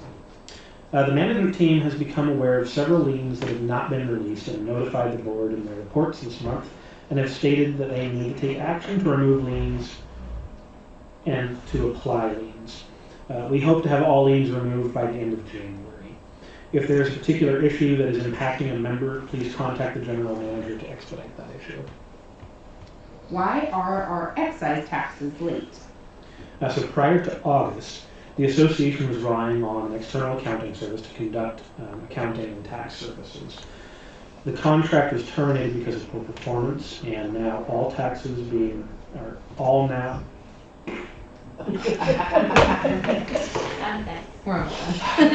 contract was terminated because of poor performance. Now all taxes are filed by the management team and their current. Who decides the way a measure up for vote is worded? So resolutions brought to the membership by the board are generally drafted by one or more directors, then reviewed and edited as needed by administrative staff and legal counsel. Resolutions brought before the membership by the membership are drafted by one or more members, presented to the board, then sent to legal counsel for review prior to being placed on the ballot. Every resolution goes to legal counsel for review to ensure that no law is being broken and that the association is adequately protected with the language in each resolution. Why are residents not allowed access to all HOA documentation? So members are entitled to inspect records of the association, except those records that are exempt by law. Members may submit a records request from the administrative office, and members will be asked to please specify what records they wish to inspect. For example, a member that asks for a copy of every document over the last 5 years, it's going to be turned down because that's too big. If you ask for a specific receipt, that will be provided. What is the difference of renters to owners? There are 1,355 residential lots within Clearwood. There are 156 renters which are registered with the association. However, there may be some renters who are not registered. And last, but certainly not least, how are we supposed to trust board members to have our best interests when they are drinking or drunk in the neighbor's yard? Are you kidding me? It's best to us. Rest of it's you. So, Oh, God. the board does recognize that its directors, we're all representative of our community and our corporation. If any member has concern about any director's behavior or integrity, we would like you to come forward and bring that to us in a very pointed way so we can have a specific conversation about that.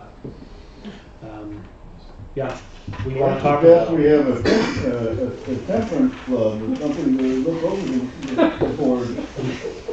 So I'm sorry I didn't quite hear you, but we're all wrapped up with this Q&A session, and we're about to enter into allowing you guys to ask questions that still are unanswered, or take time to state whatever comments or opinions you have.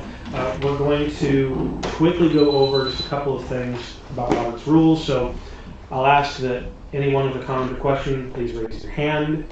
Wait to be identified. You'll have 3 minutes.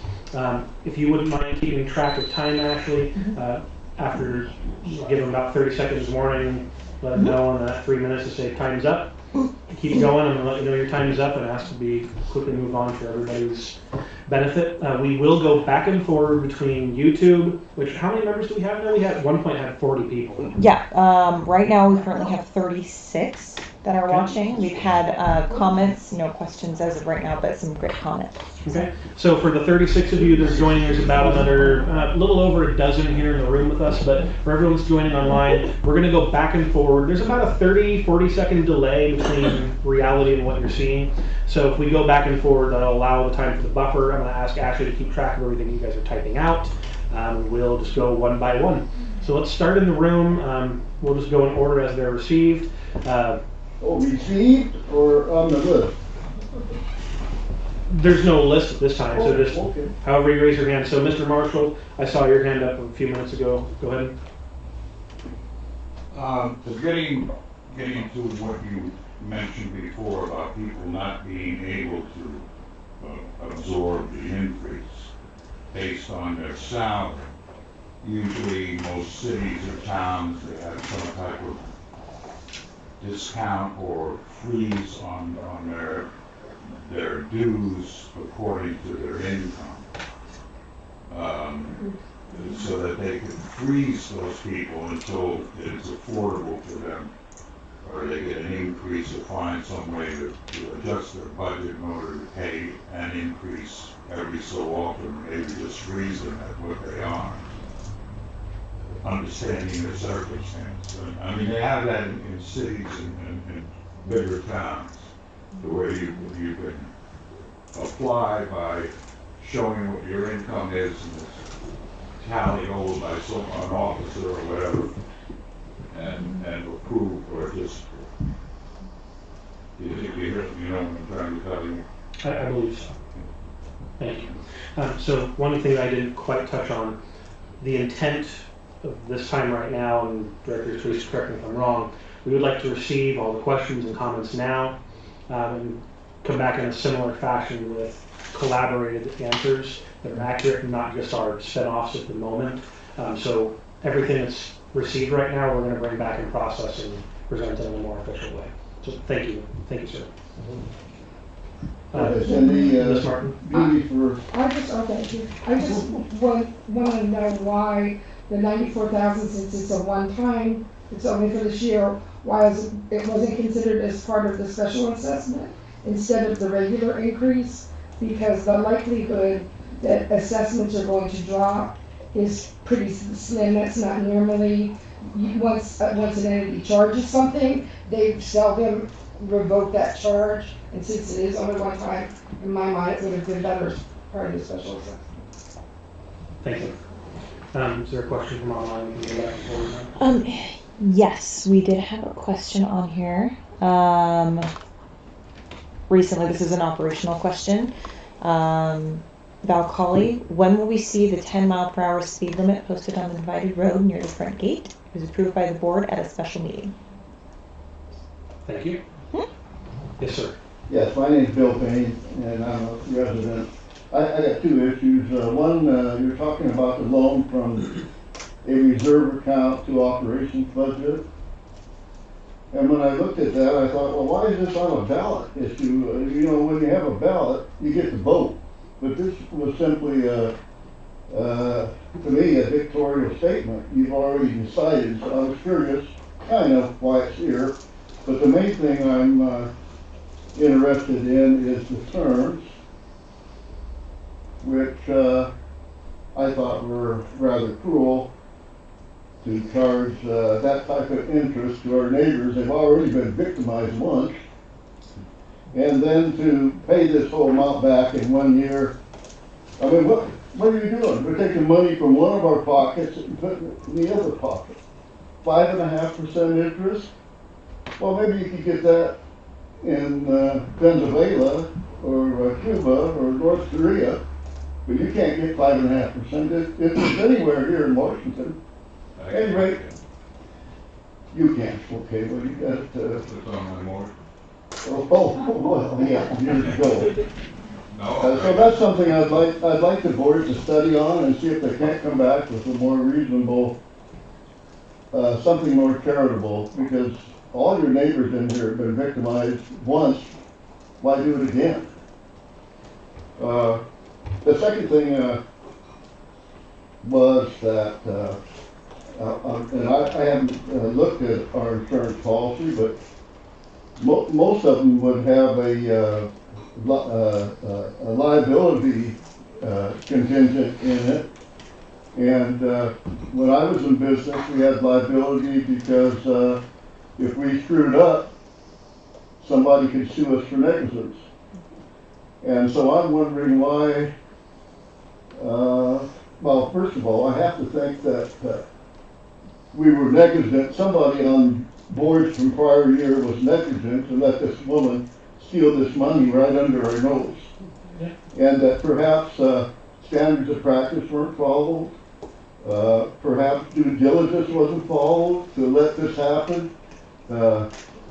Training didn't occur.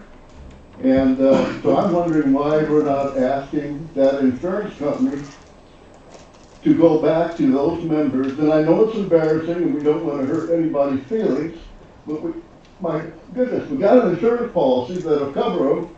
So I mean, they're not going to be on the hook for too much, I don't think. If they're negligent, I think that you should look into that and let us know what side you're going to be on. If you're going to be on the side to protect former board members so they're not embarrassed, or are you going to be on the side of 2,000 residents that have been victimized, and see if we can't, if there was negligence, I'd like you to report it to us. Thank you, sir. Next from online. I haven't seen any additional questions from online as of now, just comments. Okay. This is questions and comments. We can just go one by one. Okay. We just had positive feedback from Sabrina Steenmeyer. I'm grateful for this online option. I'm also grateful for the transparency. Yes. I have a question concerning the ballot. I was told that we do it in pencil. Why is the reason we do it in pencil instead of pen so that, it can't be erased and changed? I will answer that right now and not even wait on that. The reason that your ballots must be done in pencil is because it is read by a Scantron machine. It can only see the line made by a number 2 pencil. You must fill out your ballot by a number 2 pencil. Do not do it in pen. Every ballot is received in a sealed envelope and is only opened under very strict protocol. It's very heavily watched. Votes being changed are not a concern, but please only submit your ballot being filled in by a number 2 pencil. Well, that's because of the lead or the carbon that's in the pencil. There's a reflection in it that has to be seen by the machine. Yes. Personal opinion. My opinion is what you do on your spare time is yours. If you want to get drunk and lounge around, even in the nude or whatever, in your backyard, I don't care. Thank you. You're human beings. You have the right to spend your off time any way you want. Just invite a girl next time. I'm just curious where that question came from. Humor goes a long way. Next from online, please. Okay. Pete, I apologize if I botched your last name. Florschewitz, yes. 38 people watching on YouTube right now. Actually, we have 42 currently. How many people at the meeting? You touched on that, but if you wouldn't mind. 13 members in the room right now. Yes, sir.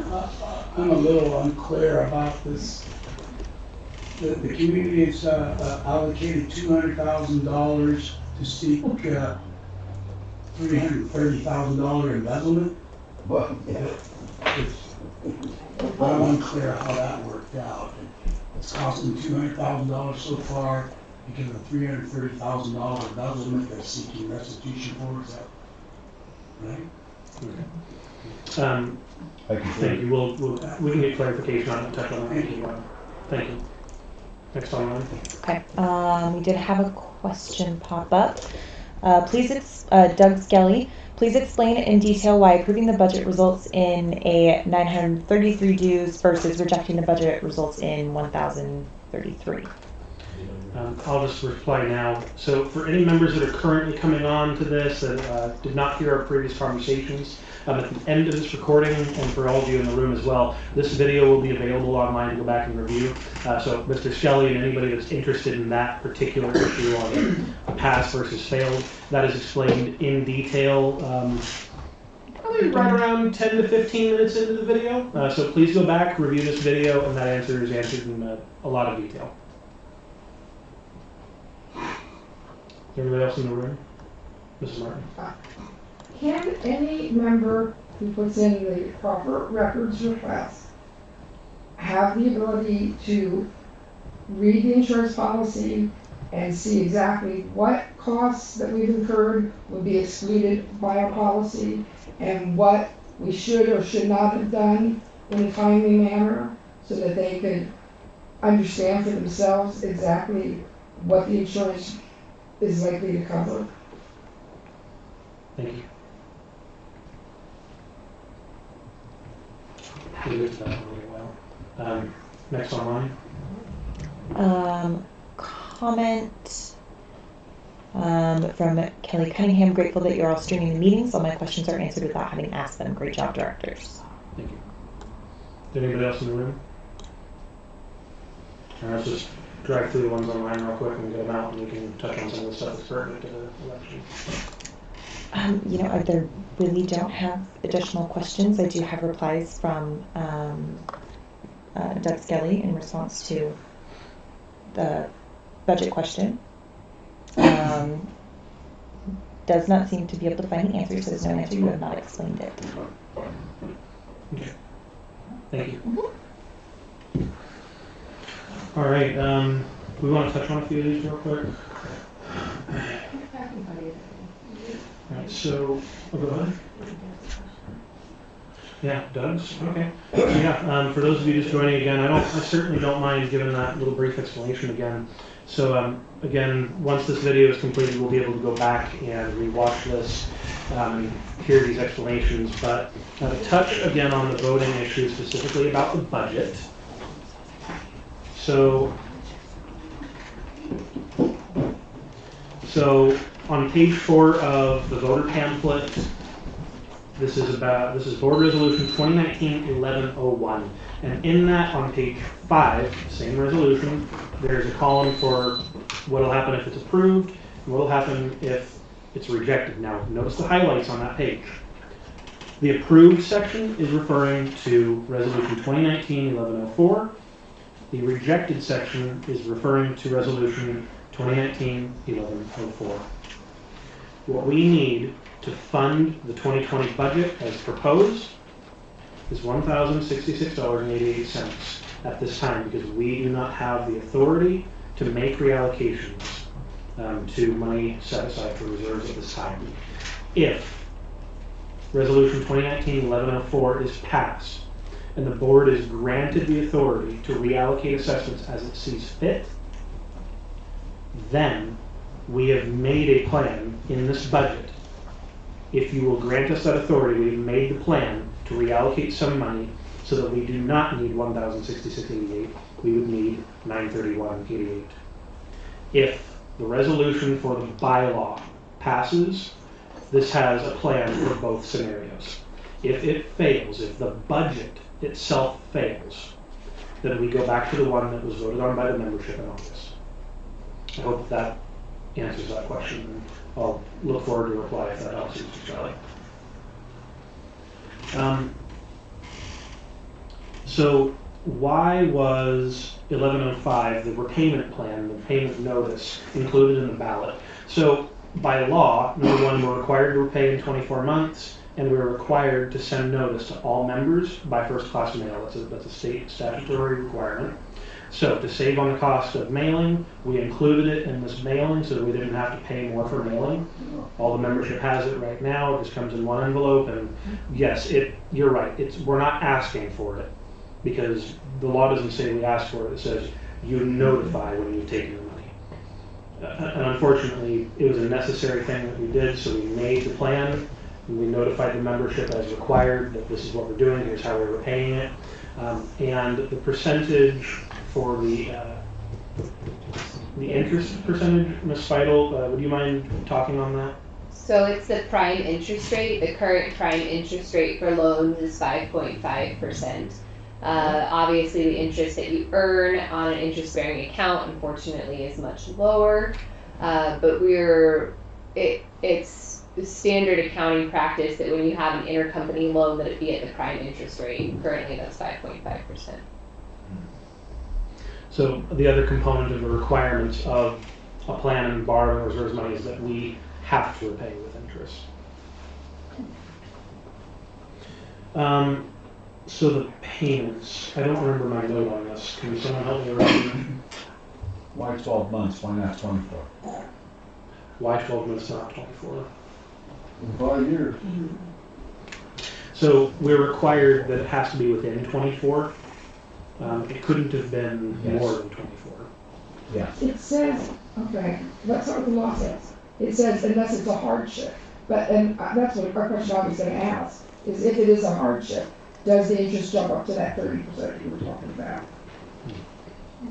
So I believe that's a good question. We'll have to look into that. But at this time, the plan was made with understanding that we had at that time, and we just wanted to make sure we fulfilled the requirements that we had to notify the membership and to get that plan installed so that we could take care of it this year. So we got it done now so that we could just take it, eat the cost, get it done with. We won't have to deal with that moving forward. Well, okay. It's a big I was gonna say, and also in addition to that- all at once. It's like what Mitch mentioned earlier, we had decided we wanted it to be single by the end of 20.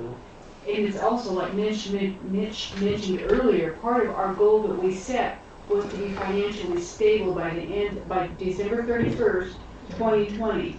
And by doing that in a year, that puts us in that position at the end of 2020. Am I correct, sir? That's correct. And the longer the loan, the greater the amount of interest that we will be charging ourselves for. So 5 years of interest versus 1 year of interest is a big dollar amount that's no value added. I mean, we get it into our capital account, but it's no value added to the owners. So 1 year. Well, I was just say again though that the interest rate could be zero. And No, the term no, could sir, be it longer. can't. No, I'm Okay, it could sorry. be one. Okay, for consideration, maybe legally 1% or something. No, your CPA for your corporation has identified that if you go into an audit, which we will go into an audit, the IRS will say, what rate did you choose for your interest rate? Yeah. And the answer that she gave is an intercompany loan is expected to pay the prime interest rate at that time, which is 5.5%. If we go ahead and say we're going to be really good buddies and charge ourselves 1%, we all open ourselves up for an IRS audit. Well, I'd probably, now, I mean, they can't eat us, and so I'd probably take that chance rather than to That's a question have you could ask the the board. term. That's me though. I understand, but you could ask the board, would they be willing to take that risk? Speak for them. Thank you. Yes, sir. This assessment is up until, let's say we do it for 1 year. What does the dues drop down to after that year? Yeah, we won't know. But will they drop down? No. It could. Oh, I see. That's what I'm saying. Like we answered earlier, at the end of the day, what's going to be in 2021 is unknown. We don't know. But at the end of the year, Well, if we it's have a to go through this one-time process again. assessment, then it has to drop down something. For clarification, the special assessment ends at the end of the year. Sam. Just the special assessment. You have another one online. So I hear what you're saying. I would personally say that when it comes to the assessments that are proposed as special assessments, there is no plan to see that roll forward. But again, as our answer states earlier about everything in the budget, everything in this budget is manual, nothing is automatic. There are healthy assumptions in all of that, they're valid. I heard you, Ms. Martin, I know what question you're asking, but at the end of the day, we don't know because that has to be decided on later when it comes time to make the 2020. Can I ask you a question? Please, but we won't be answering, we really shouldn't be answering quite like that though. My only concern, I mean, not concern, but my confusion is, if this is a 1 year special assessment, I understand what you're saying, but wouldn't we need to have another special assessment? Can you legally extend a special assessment? This is my question. Thank you. You need to. Well, I hear what you're saying. Would, that's what I'm asking. You're saying it would be like each year there's a balloon payment. You make no payments, but it's a It would have to 1 be year put in the loan. budget. Everything about the budget process is manual, but I hear your question. Is there another online? Yes, there's two, actually. How many votes do we, from Judy Thompson, how many votes do we need to pass or vote down the budget? How many votes do we need to pass or vote down the budget? So per state law, the budget will be ratified unless 51% of the owners of the association say no. So that would take 50% plus one. 50% plus one, which is how many? 1370, or 670. It's About 678. 678. I haven't confirmed this number, but I trust your judgment, Mr. Owen. Somewhere around the ballpark of 678 votes would be required by the members to say no for this budget to not be ratified. The next question is from Yvonne Moore. Is our compliance program still running and what will happen to the money for fines Civility, received? please. Civility. Thank you. Would you like me to repeat that? Yes, please. Okay. Yvonne Moore asked, is our compliance program still running and what will happen to the money for fines received? Thank you.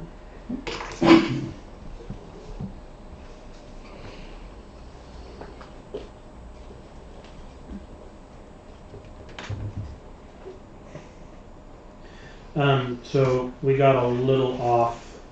I'd like to go through at least the questions they've received so far, and we'll get back to taking more.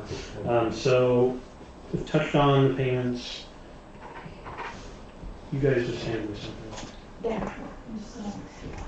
Oh, okay. So a records request, Mrs. Martin, your question was, can a records request be done for insurance policies?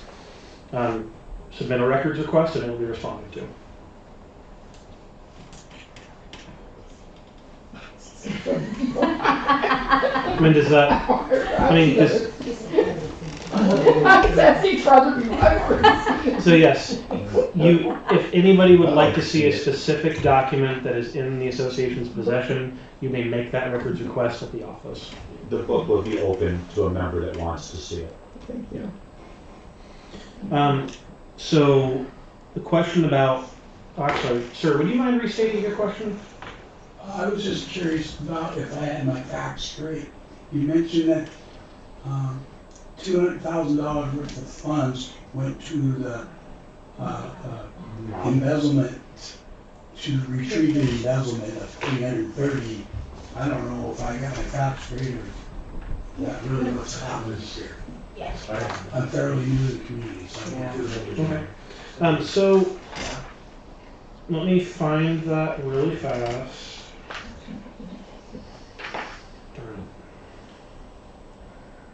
Sorry, I've made so many marks on this paper now I can't find that. I can answer that one directly. Go ahead. So we had a problem. The association assumed that it had an embezzlement. It had to verify the embezzlement. The sheriff would not take the case unless we did a forensic audit.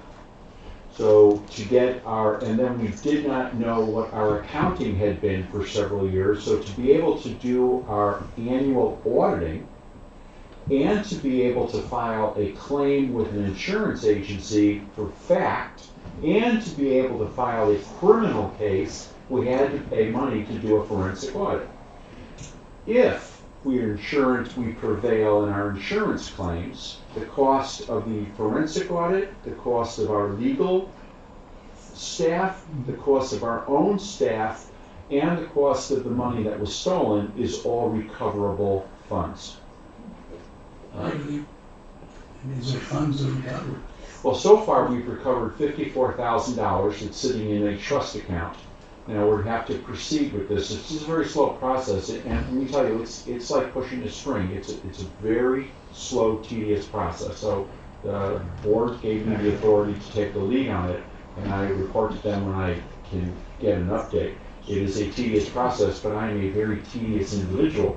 So the hope is that you will recover those funds that we used. We will pursue every avenue that we can to recover those funds. Thank you, sir. So to Ms. Moore's question about compliance, yes, the compliance program is still underway.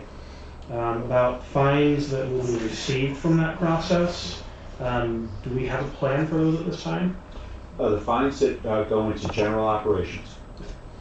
So, yeah, as Mr. Moderman just mentioned, those fines are not budgeted for because the idea behind the compliance program is not to make money. We don't account for that income because the goal is to not have fines. The goal is to have compliance. Yeah, so if you look at the budget, you'll see it's a $0 amount projected for fines in 2020. Hopefully that answers that question. You do have another one. Doug Skelly, please differentiate between voting for the dues and voting for the budget. There's a question mark at the end of that. But can you please restate that? Please differentiate between voting for the dues and voting for the budget.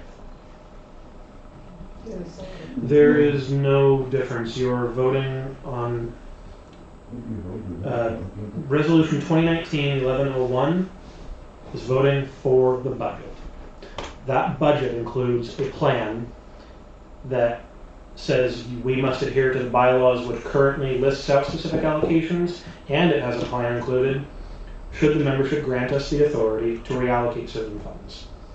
There's not a vote on what dues you're going to choose. There's a vote on the budget. Mr. Rowan? I want to get off this budget thing for a second. Okay. pros and cons were due yesterday, as I understand. When do are we we gonna intend get to see those?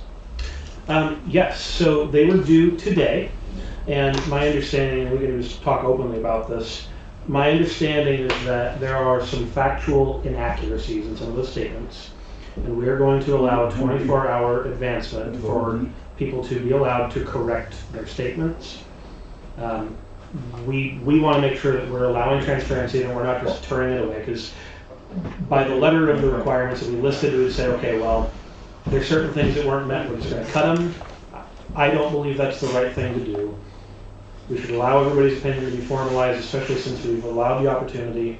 It's my opinion that we extend that for 24 hours. There has been no formal discussion on that, so that's kind of open at the moment. I But yes, received they the were due documents, today. I promised you I'd get them back to you tomorrow in the morning, and then if you agree, then we would send them back to the people. Yeah. And then say 24 hours, please. So at this time, yes, we will be able to see those. They will be posted, but at this time, our thought is to allow an extension to allow those things to be corrected and make sure that we don't just turn people. One other question. I understand there was a challenge to the election, and is that gonna be released to the membership? Certainly can be. I plan on posting that online tomorrow. Tomorrow? So there is no, it's interesting, when the person who wrote it said I challenge. Well, there is no provision in your bylaws, rules, or regs, or anything else for a challenge to a bylaw. You could take a challenge to Superior Court. But we did respond to each one of her comments, and we sent it back to her. And so we're going to post all of those on our web tomorrow. So for those of you who aren't aware of what that all means, there was a member of our community who sent a notice to your board and to the management team saying that there's an intent to challenge this election based on several reasons that were listed out. All of those items were reviewed. They were sent to our legal counsel for clarification. We wanted to make sure that, is there something valid here that would invalidate this election? Is there anything in here illegal based on what was received? The response back is that everything that we were doing is in compliance, it is legal to do, it is legal to proceed with, and there is no basis for us at this time to take different action.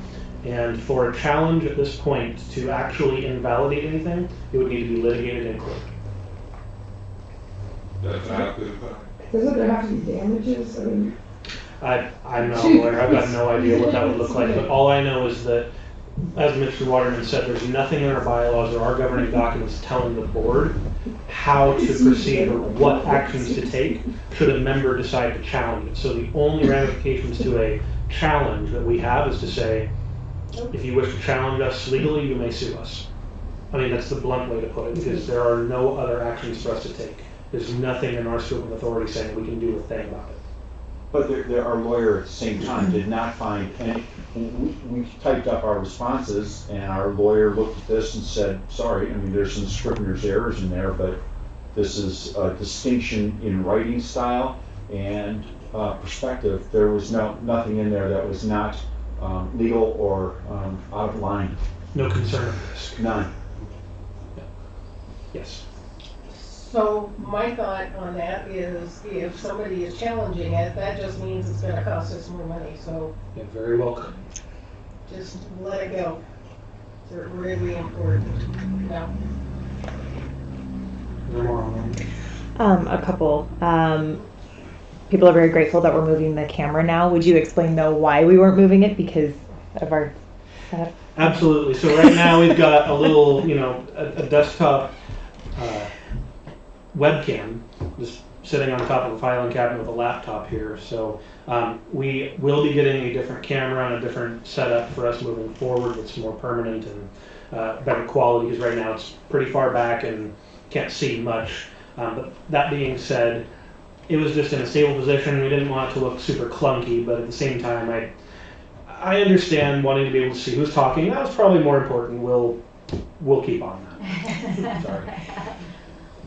There's one response from Doug Skelly regarding the question about or the differentiating between voting dues and voting for the budget, and he clarified that his question was having to do with the vote for or against the dues increase versus the already passed budget based on 64.28.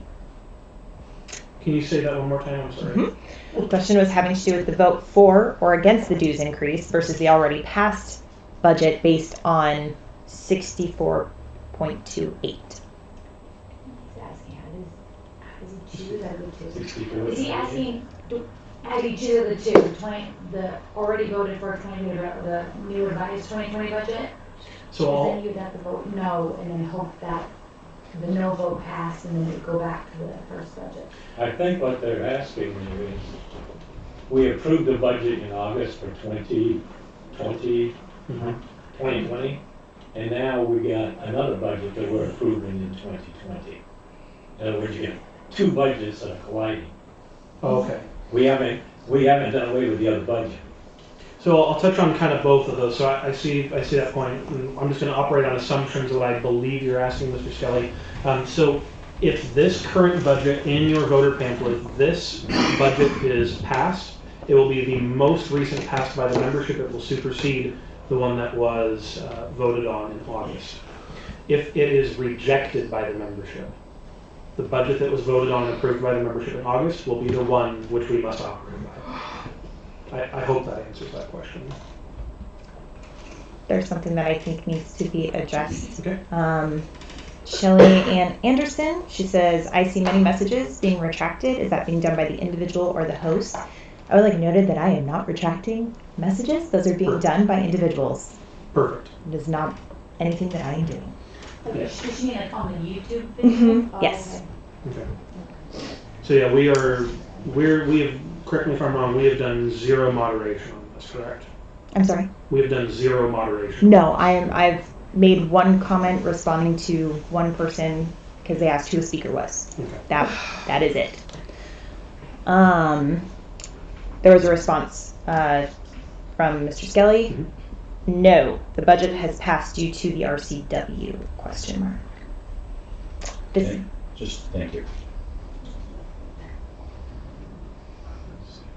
Mr. Schell, if you could send us an email clarifying your question, we'll be sure to answer it the best we can. That's it. Okay. Is there anybody else in the room or question didn't get addressed or any other comments?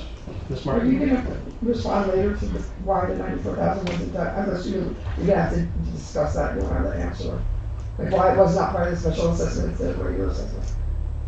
I'm assuming you're gonna have to talk to Jennifer and Mitch and figure that out, and then you can let me know later. I think that'd be wise. Thank you. Thank you. First, as a member of the finance committee, I was- starting in June, you'd be able to have input. I'm just curious why. Because I wasn't. No, honestly, I hadn't really processed that much, but I think it's a valid thing to consider. But at the end of the day, I mean, I just want to reiterate, because it's a part of the budget process again, that whether it's a part of the special assessment or the normal assessment, every part of the budget is manual and has to be decided on. There's nothing automatic about anything in this.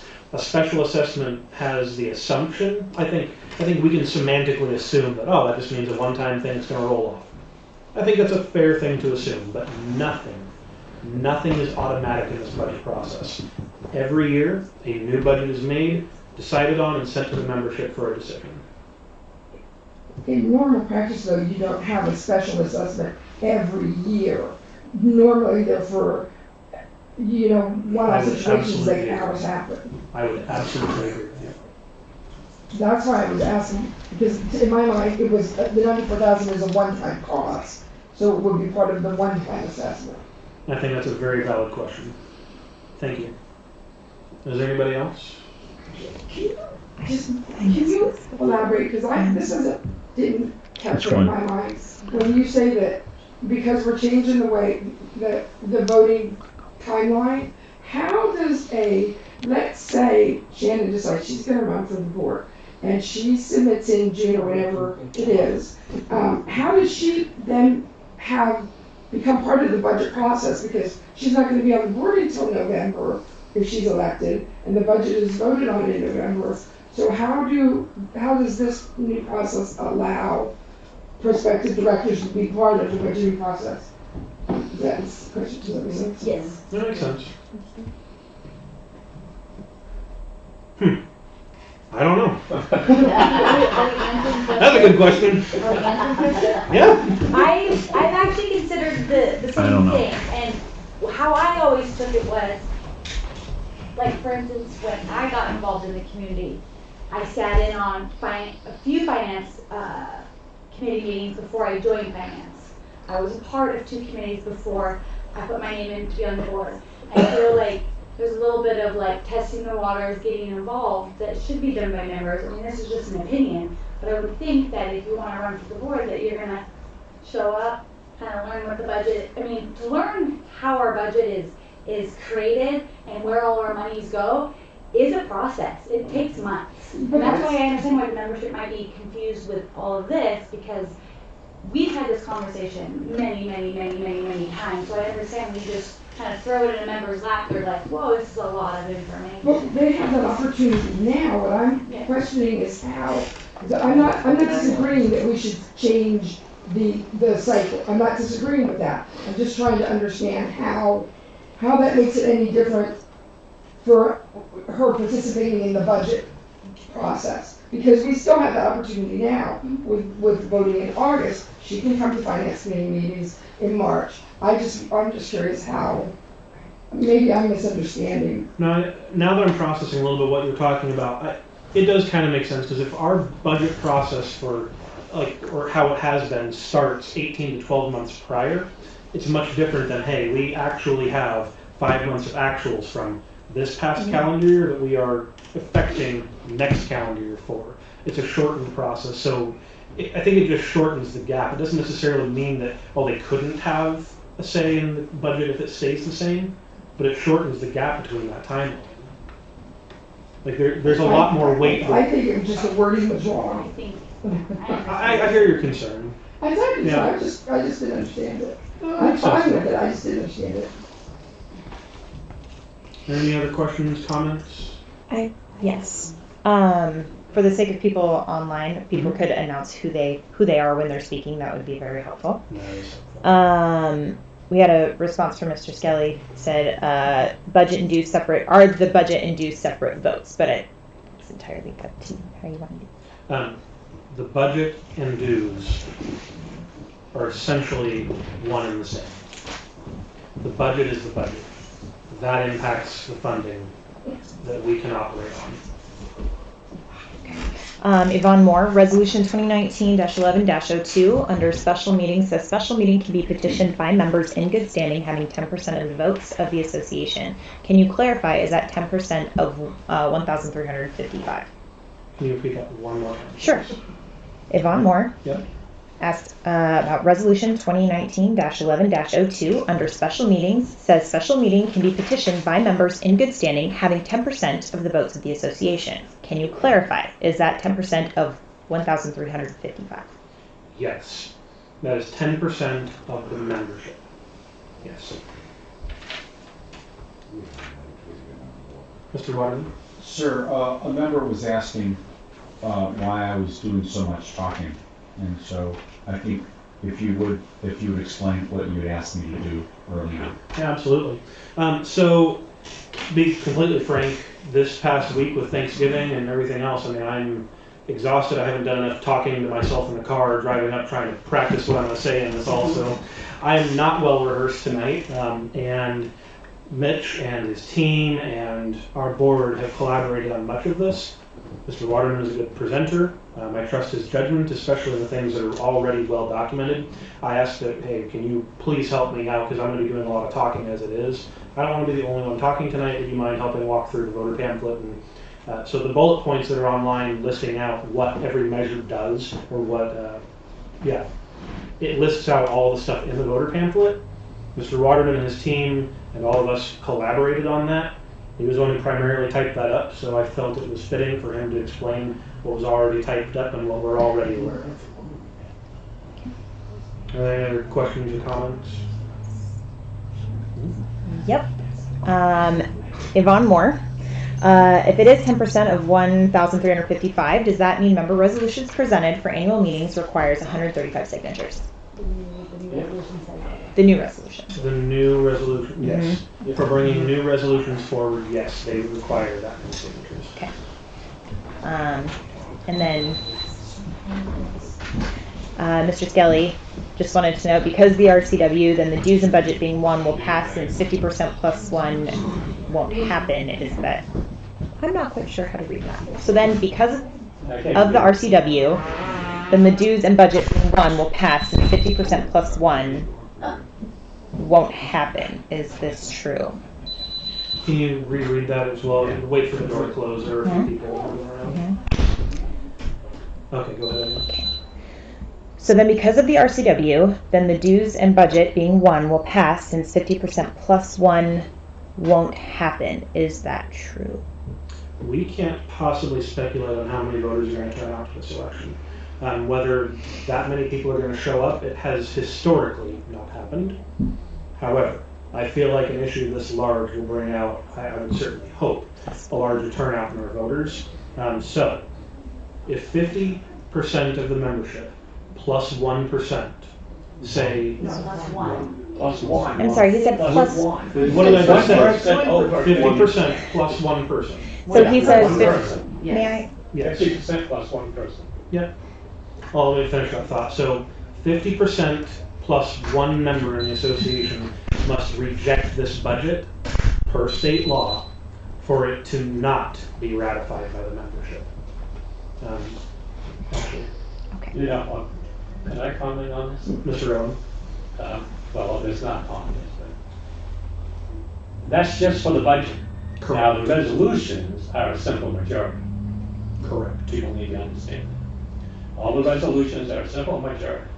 The budget is 50% plus 1 have to reject. Correct.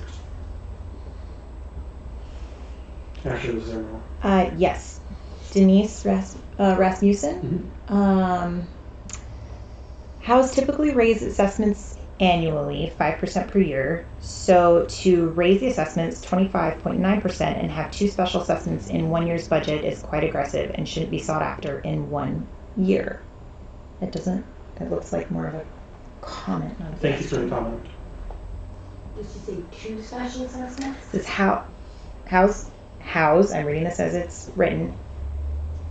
House typically raise assessments annually, 5% per year. So to raise the assessments 25.9% and have 2 special assessments in 1 year's budget is quite aggressive and shouldn't be sought after in 1 year. Just point of clarification, there's only 1 special assessment. An assessment increase. Okay. So I certainly don't mind touching on the principle of that, because it's a fair point. And I want to remind everyone that's just coming on that doesn't watch the rest of this meeting. Once this video is complete, you'll be able to go back and review all the questions and answers that we've gone over. That will give much more history and depth to what we're talking about here. But at the end of the day, this association over the last 12 years has only seen 2 dues increases. So yes, I believe it's best practice to give small increments over time, make sure that we're properly funding for our future with good planning. We have not realized that as an association, therefore we are currently realizing more expenses than we have income, and we are appropriately handling that predicament. Can I add to that? Please. So our last resolution, that's just the notification, the 2019-1105, the reason why, just going on what you said, the reason why we have to give this notice is because we went into the red unknowingly until like September, October, after we received the 2017 audit information and Jennifer was able to go through all our finances. And this was a big shock to the board when we were told we have no operating money. And that was, I remember sitting in finance and it was just jaw-dropping. And so having that information come to us and knowing we were having to go to the membership with it this was huge. It was a huge hurdle. And going back to the question of why is Mitch talking, Mitch, Jennifer, they came with, and they provided us with a solution. They said, look, like, we thought this through and this is how you can fix this problem. And I know I was grateful. And like Aaron said, we picked it apart though, where we thought things didn't make sense or wasn't going to fit the community correctly. We've had discussion after third discussion after discussion about this. So yeah. Yeah, and I'd like to again recognize and validate the pain that a lot of people are going to feel from this if this were to go forward. I want you to understand that it's none. I don't know how much of a different way to proceed in this other than just recognizing that it's a thing. But at the end of the day, we have to properly fund and operate this association to best serve our community, to cover all of our properties. We have a common investment here, and we need to take care of our community for all of our sake. Are there any other questions, comments, concerns? I think there's a clarification being requested. Denise Rasmussen, she's the one that asked those questions. There is a $24 operation special assessment and $135 operation special assessment funded by resolution. Isn't that 2 special assessments? Okay, I can see that argument. If Sure. I may clarify, Yeah, please. it's 1 special assessment. However, on page what is it? On page 5 of your voters pamphlet, the special assessment is broken apart into 2 lines to clearly show which part of the special assessment is funded by a reallocation if resolution 2019-1104 is approved, and which part of the special assessment is not funded by a reallocation. However, it is, for clarification, 1 special assessment. Okay. Thank you. Please let us know if that answers your question. Yes. I was thinking, that's a bad thing. Anyway, being an older lady, having a retirement fund, I wondered if there was a thing that we could work out with the office or something like that about paying our dues once they increase. I know for myself that during the summertime, I don't have the high electric bill. I wondered whether or not I could pay less during the few months of really harsh weather and then pay whatever I wasn't able to pay for those couple of months in the summer months when I wouldn't have so much income reduction. I don't know what you want to call it. Do you understand what I'm asking? I do. Okay. Did I address that? Yeah. I addressed that. In other words, freeze her dues so that she can afford to live. And if she gets a cost of living increase or whatever, then you adjust that accordingly. That's not what she's saying. I think they're on the same line. Yes, we'll process that. I would suggest just at least having a conversation with the office about how those payment plans work and see what options exist. But yes, I see the point where it's along the same thoughts. I do that with the electric company, so it's just a thought that I had. Thank you. As long as she put a payment plan in writing, and then she maintained that, she would maintain in good standing. I need a resolution. We should work with the board to develop payment plans that are a little more tailored to the individual. If I may, I think that the online comments will continue to come even after this video is finalized. Should we have a plan to address those in the future or continue this discussion now? It's at 9 o'clock. Yeah, we definitely need to wrap this up. So to that point, any comments that are, actually no, I'm just going to put it out there, no. Comments that are received on this video after the live recording is done will not be formally addressed. If you have other questions or comments, please send an email to info@clearwood.org. I'll make sure to put that in the description section underneath the video for future. That's the way to get a formal response. But at this time, I think we're going to wrap this meeting up unless anybody else has anything. I'll give it like another 30 seconds online. And anyone else in the room? All right. Thank you so much for coming out tonight. I hope that helped. I think you're on the right track. Thank you. Your mom wanted me to tell you. I know she wants to like. She said, you get back in there and tell her to go get the dog.